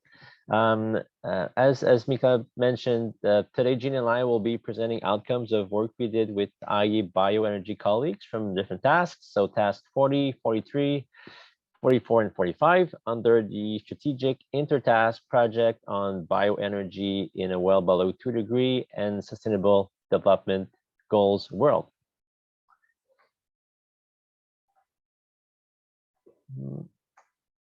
Okay, here we go. Let me provide you a bit more detail on this Intertask project. So it was broken down in 2 main activities. The first one focusing on the contribution of bioenergy to climate targets. And the second was looking at all the co-benefits of bioenergy and biomass supply. The Sustainable Development Goals, or SDGs, were used as a guiding framework for the second part of the project. So we begin by reviewing multiple studies that drew explicit linkages between bioenergy and SDGs, which allowed us to provide a comprehensive overview of the possible interactions between both. And this is work that Olivier cited before, and it's available online. The link was provided in the chat. After we sought to assemble a collection of best practice case studies from around the world for different supply chains and at different scales, and that exemplified how biomass production can lead to multiple positive outcomes while minimizing or eliminating negative impacts on society and ecosystem. And that report is also available on the IEA Bioenergy website. Finally, we hosted a workshop in collaboration with GBEP, the Global Bioenergy Partnership, to test our findings with experts from around the world. So in the next few slides, I'll be providing a quick overview of that work, and Jean will follow afterwards with an example from Eastern Canada. So what we found was that there was general agreement that the SDGs most likely to be impacted for biomass by biomass production for bioenergy, in addition to SDG 7 on clean and affordable energy, were related to land and resource management, climate change, sustainable industry, and economic growth. Those fall under the SDGs with a high likelihood of interaction. Other SDGs are usually considered to have a moderate or low likelihood of interaction in general, but please keep in mind that actual impacts and location are supply chain specific, which was mentioned earlier multiple times today. What this shows is that there are multiple reasons why communities or industries implement bioenergy projects beyond climate action, as well as many considerations they pay or at least should pay close attention to. This can be easy to forget with climate change at the forefront of the environmental and economic agendas, but still important to keep in mind. This was illustrated by the 37 case studies we documented covering forestry, agricultural, and waste supply chains. Often the motivation behind those projects were not energy or climate related only, but tied to many other SDGs. We noticed some differences between supply chain types, but all delivered a wide range of co-benefits. So they weren't only about clean energy, but they were positive contributors to multiple SDGs. And while all cases were unique, there were some common themes among them, namely that biomass production systems were integrated into land and resource management systems in a way that complements and not competes with existing production systems. They also involve close cooperation and partnerships among multiple stakeholders along the supply chain. In order to challenge our findings, we asked the experts invited to the workshop I mentioned earlier in the presentation, which SDGs were more likely to be related either positively or negatively to the 3 types of biomass supply chains. So agriculture, forest, and waste. If you compare what we've heard on the interactions identified both in the literature and case studies with what we heard in the workshop, you'll see quite a close agreement. Certain SDGs, such as SDG 8 on decent work and economic growth, or SDG 15 on life on land, appear under all the supply chains. However, certain SDGs are more closely related to other supply chains, such as SDG 2 on zero hunger for agricultural biomass, and SDG 3 on good health and well-being for forest biomass. Now I'll pass it over to Jean so she can better illustrate those notions with a very interesting example from Nova Scotia, located in Eastern Canada. Thank you, Bruno. And thanks to everyone for being here.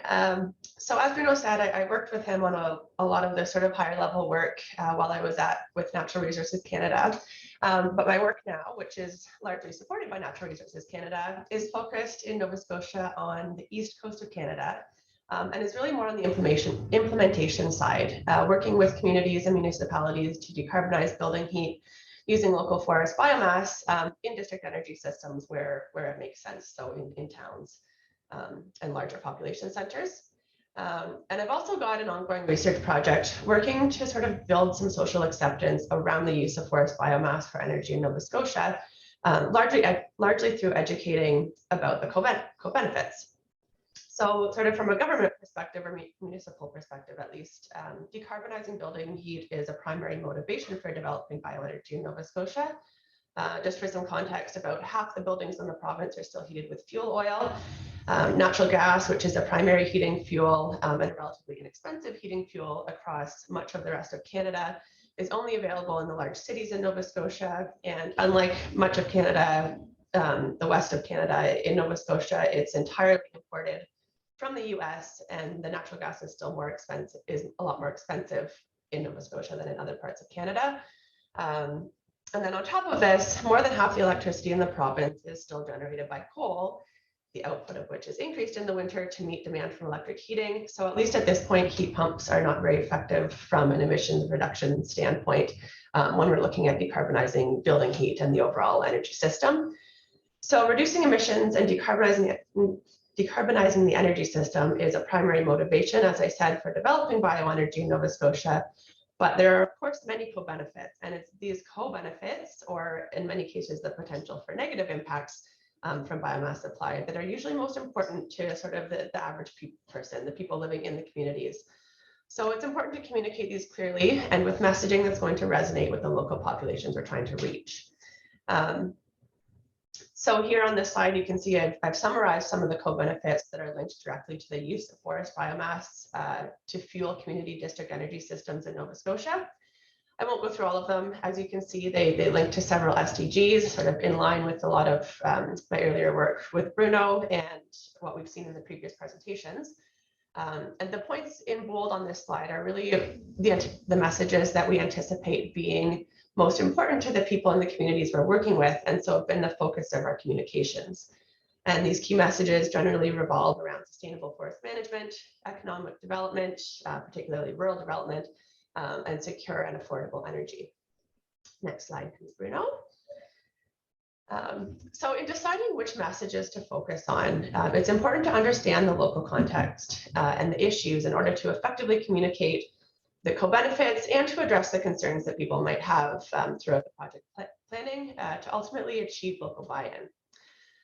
So I guess first and foremost right now in Nova Scotia, as in across much of the world, people are really concerned about how much it's going to cost them to heat their homes and pay their power bills. So affordability and energy security are certainly a part of our key messaging. In Nova Scotia, though, a lot of people generally have a quite negative view of bioenergy. In the local media, it's been sort of presented as worse than coal from an emissions standpoint, and local environmental groups have sort of backed this message. And really, this is one of the biggest barriers to developing bioenergy in Nova Scotia and across much of Canada, but it's particularly Nova Scotia. And the reasons that for this negative view are complex, I'm sure, but I think it has largely to do with the past mismanagement of large-scale bioelectricity projects. There was sort of a lack of transparency around the biomass supply chain, and there was a perception, at least, that forests were being harvested or even clear-cut entirely for energy. And I don't really think this is true, but we certainly do need to address the transparency around the biomass supply and highlight the positive links to sustainable forest management when biomass supply is done right. So at the same time, there's a sort of this negative view around bioenergy and the use of forest biomass for energy. But at the same time, the province of Nova Scotia is in the midst of overhauling the provincial forest management regulations. And this overhaul includes a shift to more active, or what they're calling ecological forest management, which uses partial harvest techniques to try and restore sort of the mixed Acadian forests and places a limit on the amount of clear cutting that can actually take place. And I will note here that Nova Scotia's forests in sort of, their pre-developed stage is sort of an uneven aged mixed wood forest. That Nova Scotia does not have boreal forests where sort of clear cutting is a lot more acceptable and often the most sort of ecologically acceptable method for harvesting. And so in Nova Scotia, this move to this more ecological active forest management is generally supported by the public, but the lack of a market for biomass or low-grade wood in general throughout a lot of the province means that ecological forestry is not generally economic and has not really been widely implemented, even though this push has been going on for several years. And to make things worse, just in the last couple of years, the province lost one of its largest consumers of biomass when one of the largest pulp mills closed in 2020. And then, of course, that also came with the loss of hundreds of jobs in rural communities. So that's sort of the context that we're working with in the local area. So for our messaging, and we're really sort of just starting this engagement campaign, I'm sure that our messaging is going to evolve and our approach will evolve as we learn more about what matters to people. But right now, based on what we know about the regional situation, we're focusing sort of on three main areas. Really trying to educate about forest management practices in the Acadian forest and the role that bioenergy or having a market for this low-grade biomass can play in enabling the more active ecological forestry that's been called for in the province. The use of a local fuel is another key message. The fact that biomass is sourced locally means that jobs will be created in biomass supply, supporting a vibrant rural economy. And the local fuel would also be displacing a fossil fuel that's entirely imported, meaning that more money would be sort of circulated around the local economy. And then finally, the ability to secure long-term biomass fuel contracts with local suppliers means that heating costs hopefully would be much more stable and lower than if using oil or electricity. So these are sort of some of the messages we think the locals and people living in the communities might sort of really care about. And then finally, because a lot of people in Canada, unlike other Nordic countries, are not really familiar with district energy. We don't have all that much of it in Canada. So we're including education about the infrastructure itself and highlighting the fact that it's a proven heating solution, it's widely used around the world, it's safe, reliable, and flexible, and that it can use many fuel sources, including biomass, and also that the infrastructure will be community owned and bring sort of a bit of local control to the energy supply. Next slide there, Bruno, please. And so our approach, I mean, I'm sure it's going to evolve as we really get going with this campaign, but so far we've started by engaging with municipalities and generating buy-in for this idea of using biomass to heat communities and district energy systems at the municipal level. And now that we've got buy-in from a few communities and some funding from Natural Resources Canada, we're putting together materials and planning community engagement activities. So we've got some examples here. We're trying to use all sorts of different platforms. We've got both sort of educational materials and activities. We put together some videos. We're planning to do some site visits to forest harvest sites in the Acadian forest. And then we've also got tools, including surveys, workshops, and project websites that are meant to gather input from the community and really provide a platform for two-way communication. And then importantly, we're trying our best to make sure that we're engaging with people early on. We're listening to their questions and concerns and evolving our approach and our messages as the projects evolve and we learn more. And last slide. So just to sort of wrap it up with some key messages, both from the beginning of the presentation and a case study here. And really, this is what we've heard, I think, from lots of people throughout the session here, is that bioenergy goes beyond SDG 7, and depending on the local context, can relate in some ways either positively or negatively to all SDGs. And in many cases, it's the co-benefits that are as important or even more important than maybe the primary motivation for developing bioenergy in the first place. Priority SDGs will vary from case to case. There's certain interactions that are more common, but certainly everything is very context specific and there's no sort of one size fits all approach. And as we've seen, the contribution to SDGs can be either positive or negative, but when done right, the benefits can certainly outweigh any negative impacts, and bioenergy can play a very important role in the low carbon energy transition. And of course, best practices and modern technologies sort of make a difference and help to make sure that the benefits are outweighing any negative impacts. And finally, that understanding the local context can help with both making sure that the benefits are realized and to help with targeting the messaging to make sure that the people in the community and the regions that we're implementing bioenergy understand why this is a positive thing, what the co-benefits are, and how the co-benefits can be realized and the best practices implemented. So, thank you all for your time.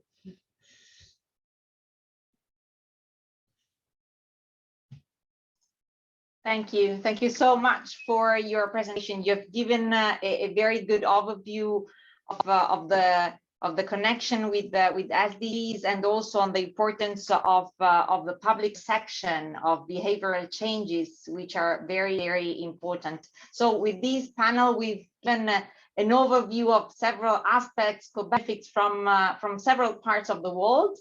Now it's the time to go into the panel discussion, and I leave the floor to Maria Murmis, my co-moderator. Maria, over to you for the panel discussion. Thank you. Thank you, Michaela. Well, hello again to all. We've certainly had some interesting presentations. I'm sure we will have a very animated and fascinating discussion. But before we start, we have our second poll. So please, can we put that on the screen? Okay, second poll. What is needed to overcome barriers to seize win-win opportunities? Please contribute your answers and we'll have a few minutes for the response.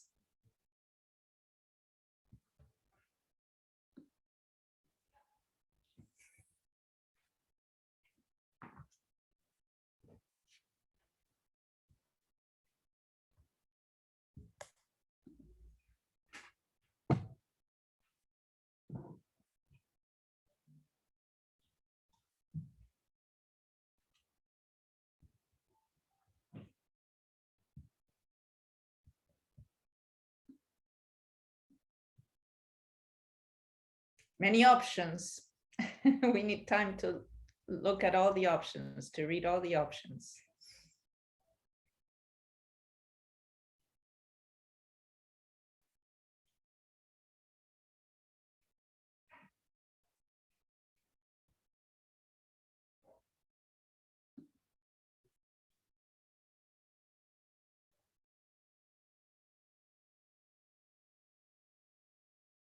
Okay, I think it's coming. Well, we have a very even distribution, even though we have, let's see, the highest percentage goes to stable policies and sustainability requirements. There we have a good idea of a basic need that I think could be very common across the world. And then on the second most popular seem to be pretty even between reward ecosystem services and land restoration, provide safeguards like price guarantees, carbon price to be able to compete with fossils, and showcase win-win examples to improve the acceptance at public and policy level.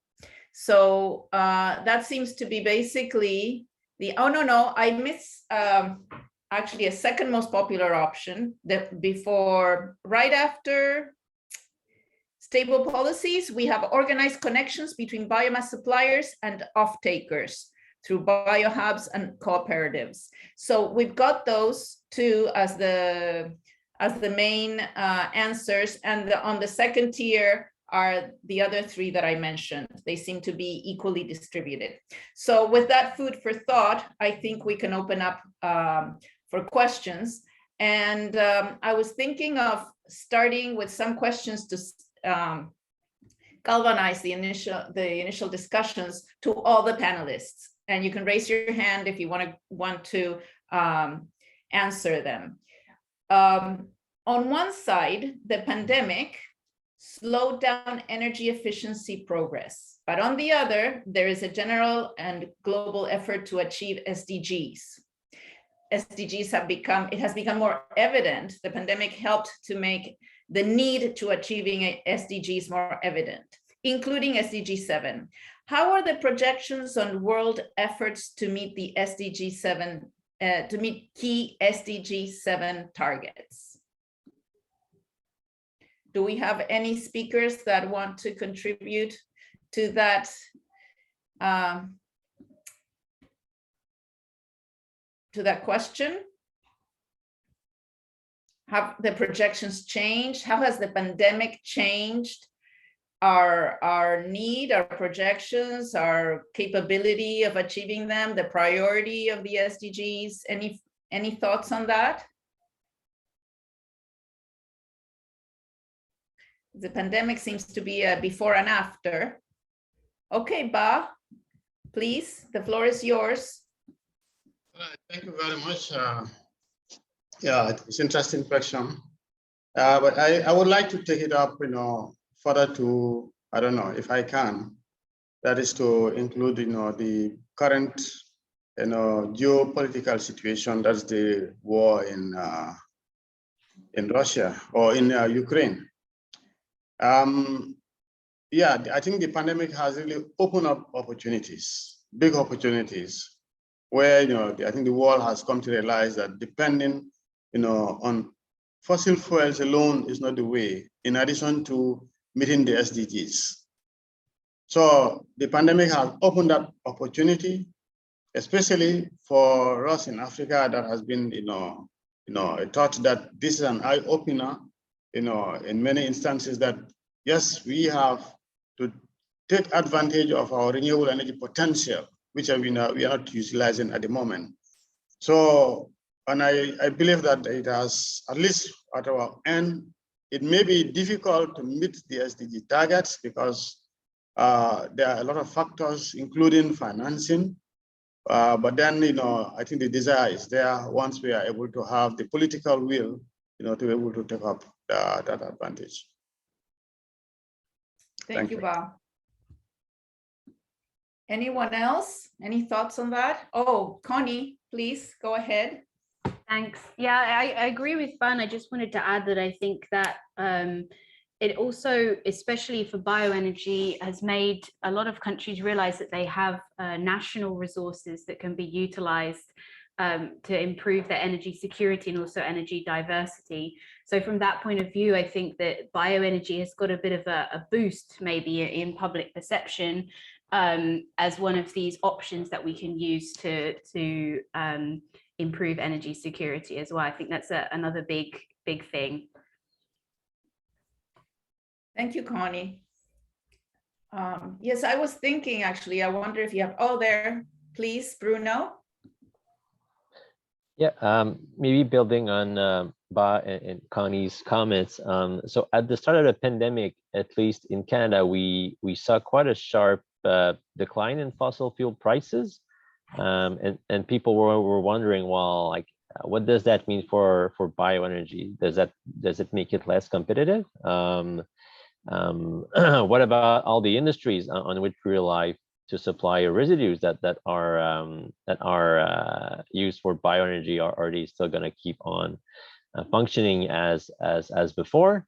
And we actually did some work on the impact of the pandemic on the wood pellet industry, and this is available online.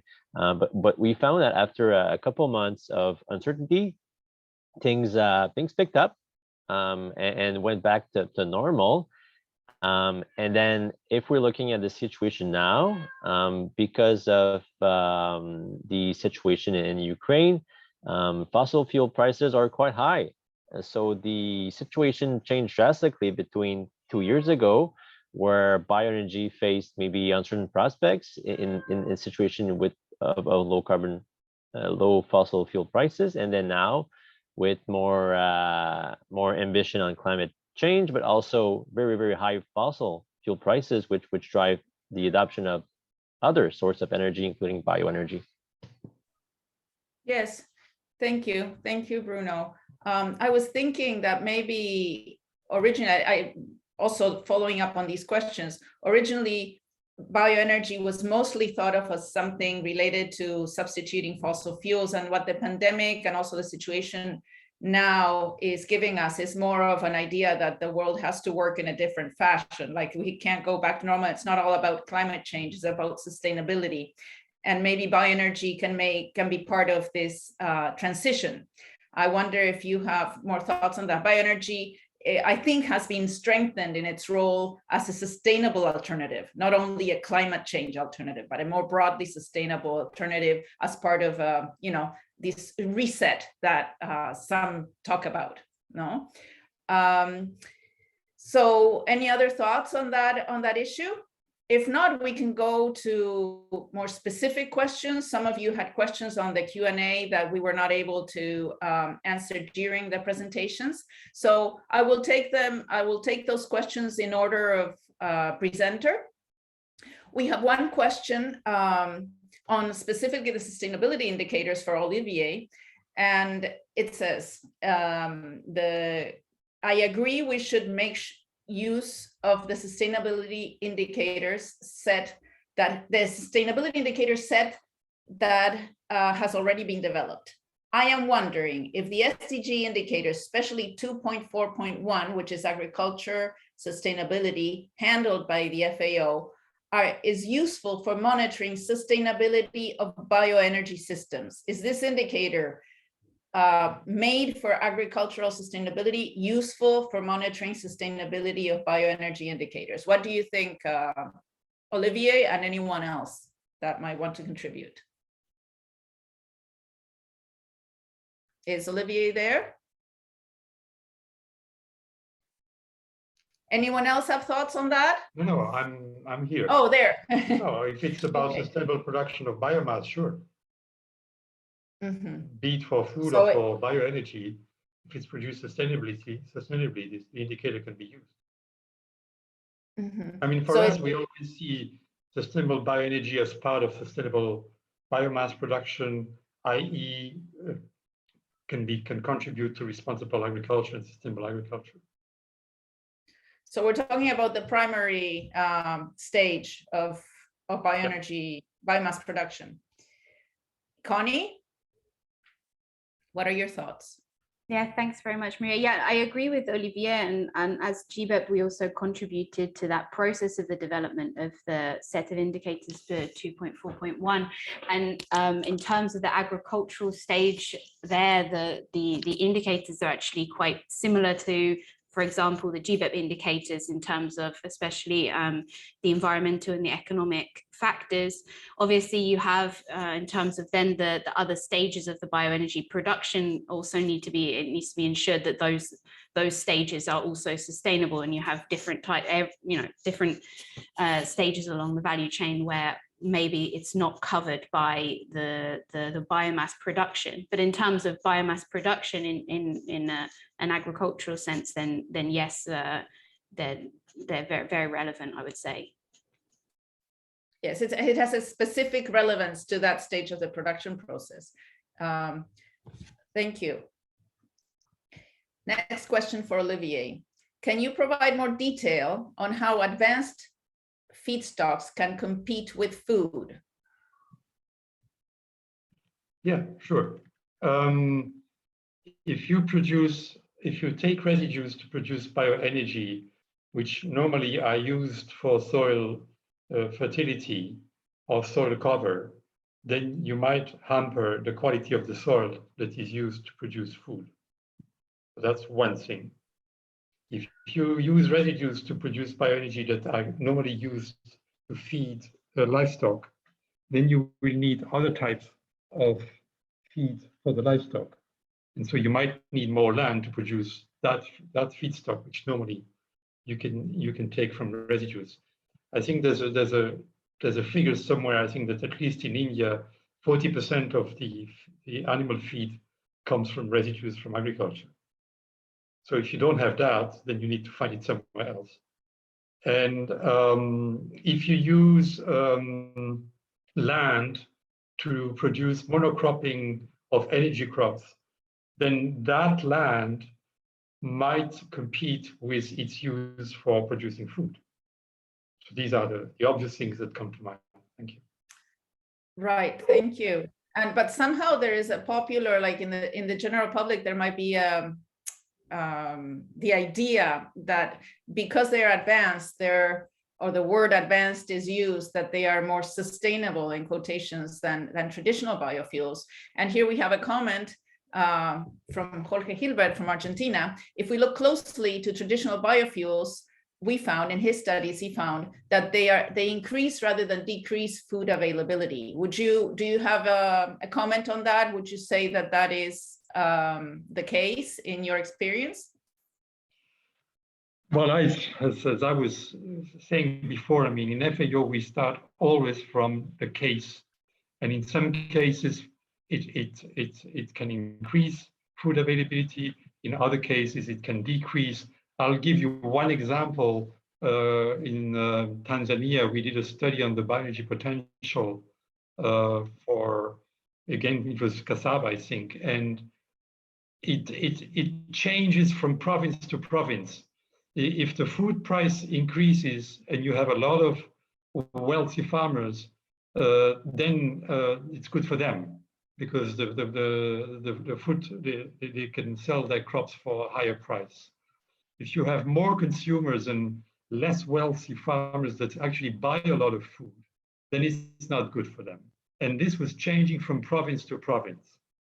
So we tend not to generalize from our experience.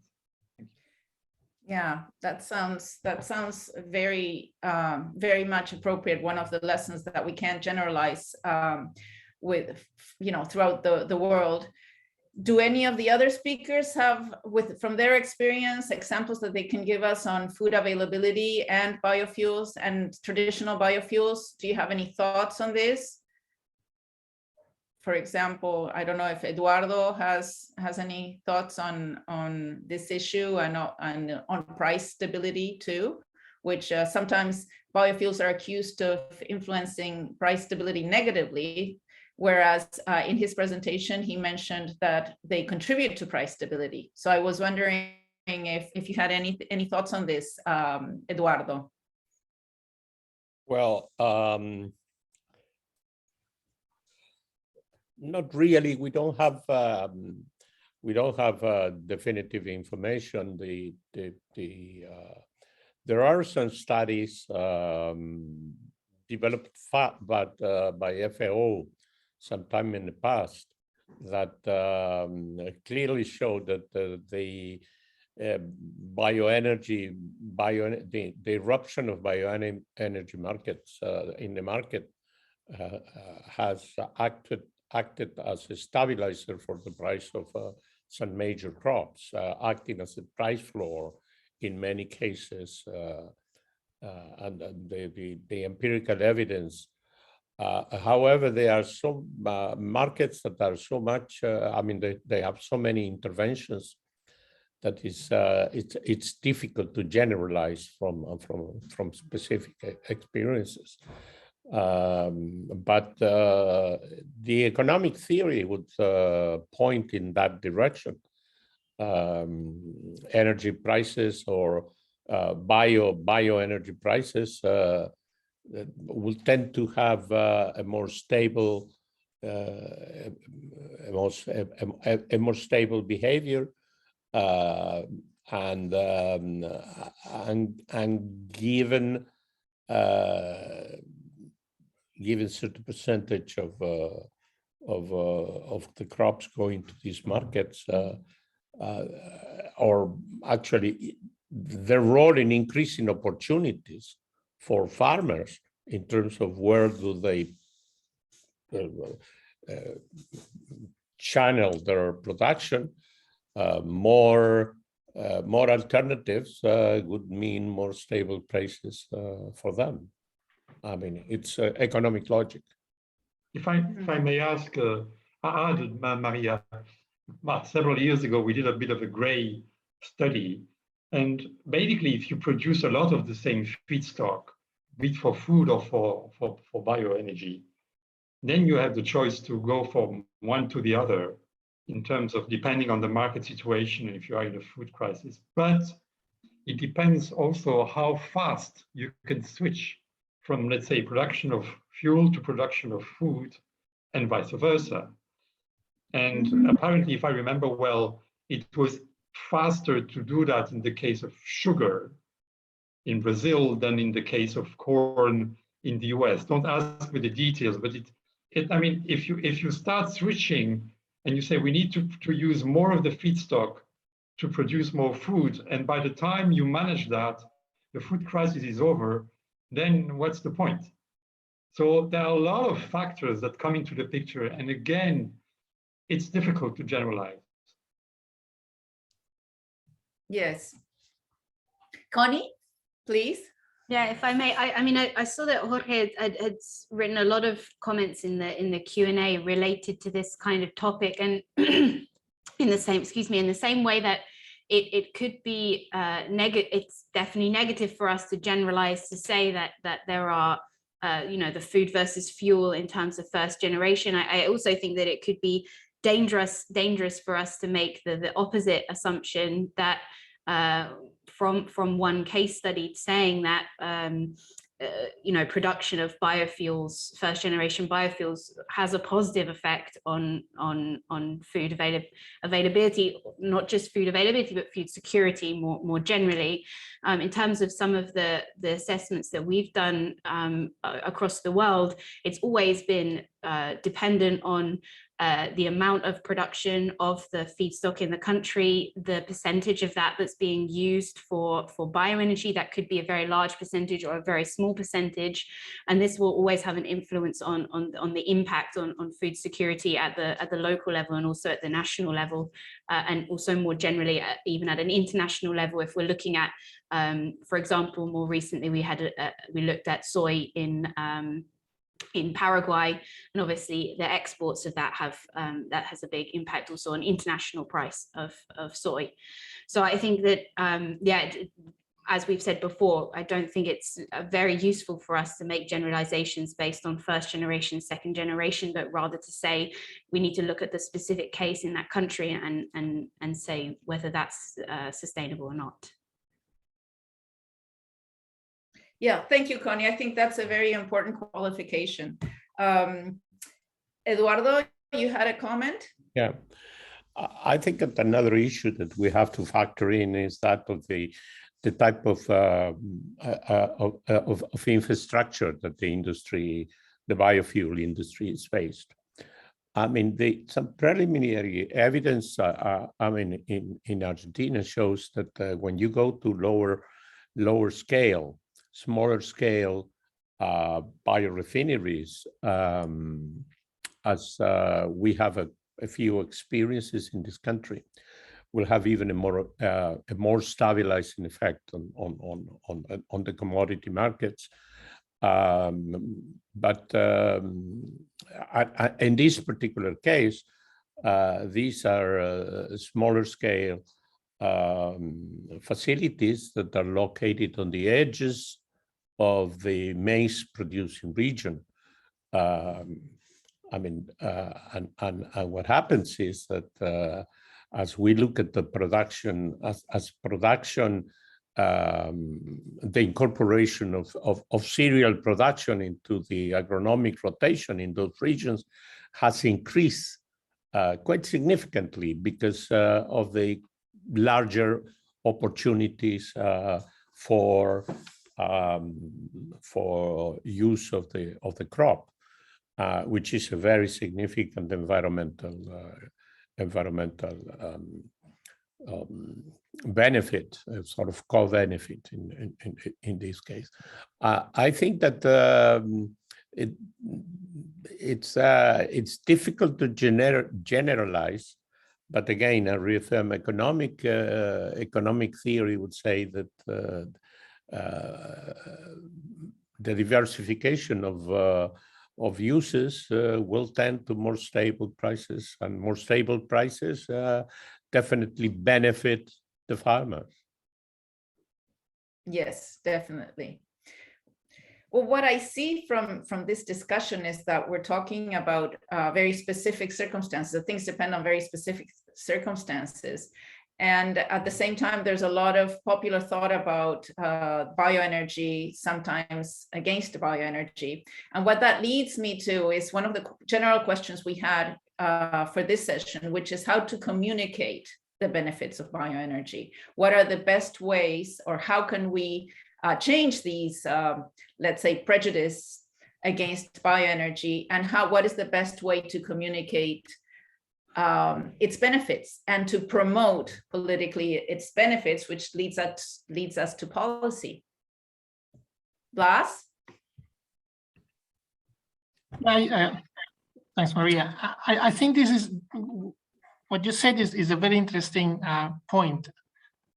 Can you hear me, by the way? You are frozen. Yes. All right. It's a very interesting point because, you know, in every country, bioenergy means a very different thing. If you ask about bioenergy up here in the Nordic countries, bioenergy is basically a byproduct of the big forest industry. And if you ask what is bioenergy in Brazil, for instance, as Professor Trigo was explaining, then is the sugarcane, is different crops, is bioethanol, and so on. So in every country, bioenergy, it means a different thing. So how we can actually communicate these audiences one single message if they understand already a different thing from the very beginning, right? So here in Northern Europe, nobody would question bioenergy because it's not based on plantations or substitution of crops by, let's say, palm oil plantations or things like that. So the debate wouldn't go in that direction. However, if we ask in Indonesia, the debate would focus, well, we are deforesting native forests to plant these monocultivations and so on. So I think what your question is very interesting, because how to communicate with an audience that is understanding things in a different way, right? This is a very, very interesting point, I think. Yes, and I think the public also needs a clear, short answer, and maybe we don't have a clear, uniform short answer. Eduardo, you have a comment, and Jean after. Yeah, it was in the same line that Blas. And I think that it needs to be better specified on what it means in every situation. My feeling is that bioenergy has happened very much what happened with the biotechnology in the 80s and early 90s. It fell to the politicization, you would say, of the concepts and certain visions. I mean, it became part of the battlefield of different visions, and without proper analysis of what we were talking about. Number one, there are different bioenergies. It's not the same, maize ethanol, where there is a potential conflict with food, although some evidence is that something that has not been mentioned is that when you look at the long-term trends, there is quite a lot of evidence that bioenergy may have contributed to growth in production above the long-term trends, implying that you have more available for food that you would have in the absence of bioenergy. But anyway, that kind of information has not been put on the table and objectively discussed, number one. Number two, the different kind of bioenergy is different biogas than ethanol or biodiesel. And then probably we should be discussing, not looking at the past, except for, taking in the, I mean, as to learn about what happened, why happened, what happened with respect to the energies, and how these discussion sort of informated policy, and the policies that we have now that in some cases are quite, quite off track. But anticipating that the present situation, it's going to open a huge area of discussion with respect to the alternative energies. I mean, one of the things that we have to anticipate is that the world is not going to go back to the existing energy matrix before the Ukraine situation. I mean, that's not going to happen. I mean, it's already changing, but it's not going to happen. And so there will be a remixing of the energy matrix with different actors, but again with different components. And the creation of those different components is not going to happen with the same palette of technological opportunities of the ones that we have in place now. It's going to be a technological jump. I mean, today is different from the opportunities. I mean, from the technological point of view, there are different opportunities that there were back in the 80s when the bioenergy discussion grew up and consolidated. Today, thank you, Eduardo. I'll have to cut you off because we have to finish the conference, and I think this is a clear example. I'm sorry that I've had to interrupt you. A clear example of all there is to discuss in this issue, and a lot of forums are needed to find the best policy. I will give Jean the word if you have a brief comment because you wanted to say something on this issue, and then I will have to pass on the floor to Luke to close the conference. Thank you, Maria. Yeah, I just wanted to sort of building on what others have said. I mean, the context is so important, and the local situation, and the message is going to be different depending where you are. But I think, in Canada particularly, we've got sort of a negative view, and it's not even plantations. We're looking at using residues and residues that come out of forest management and sawmills and that sort of thing, and people are still against it. So sort of focusing on the positive and how using bioenergy can help to achieve the other goals that people really care about, I think is important. And those other goals are going to vary in different situations, but sort of really focusing on the positive. But I mean, in general, just countering a lot of the negative stuff that comes out all over the place takes some really focused messaging on all sorts of different platforms, and just the balance between keeping it simple but getting the point across it's a fine line to walk, and it's a difficult message to get out, and there is so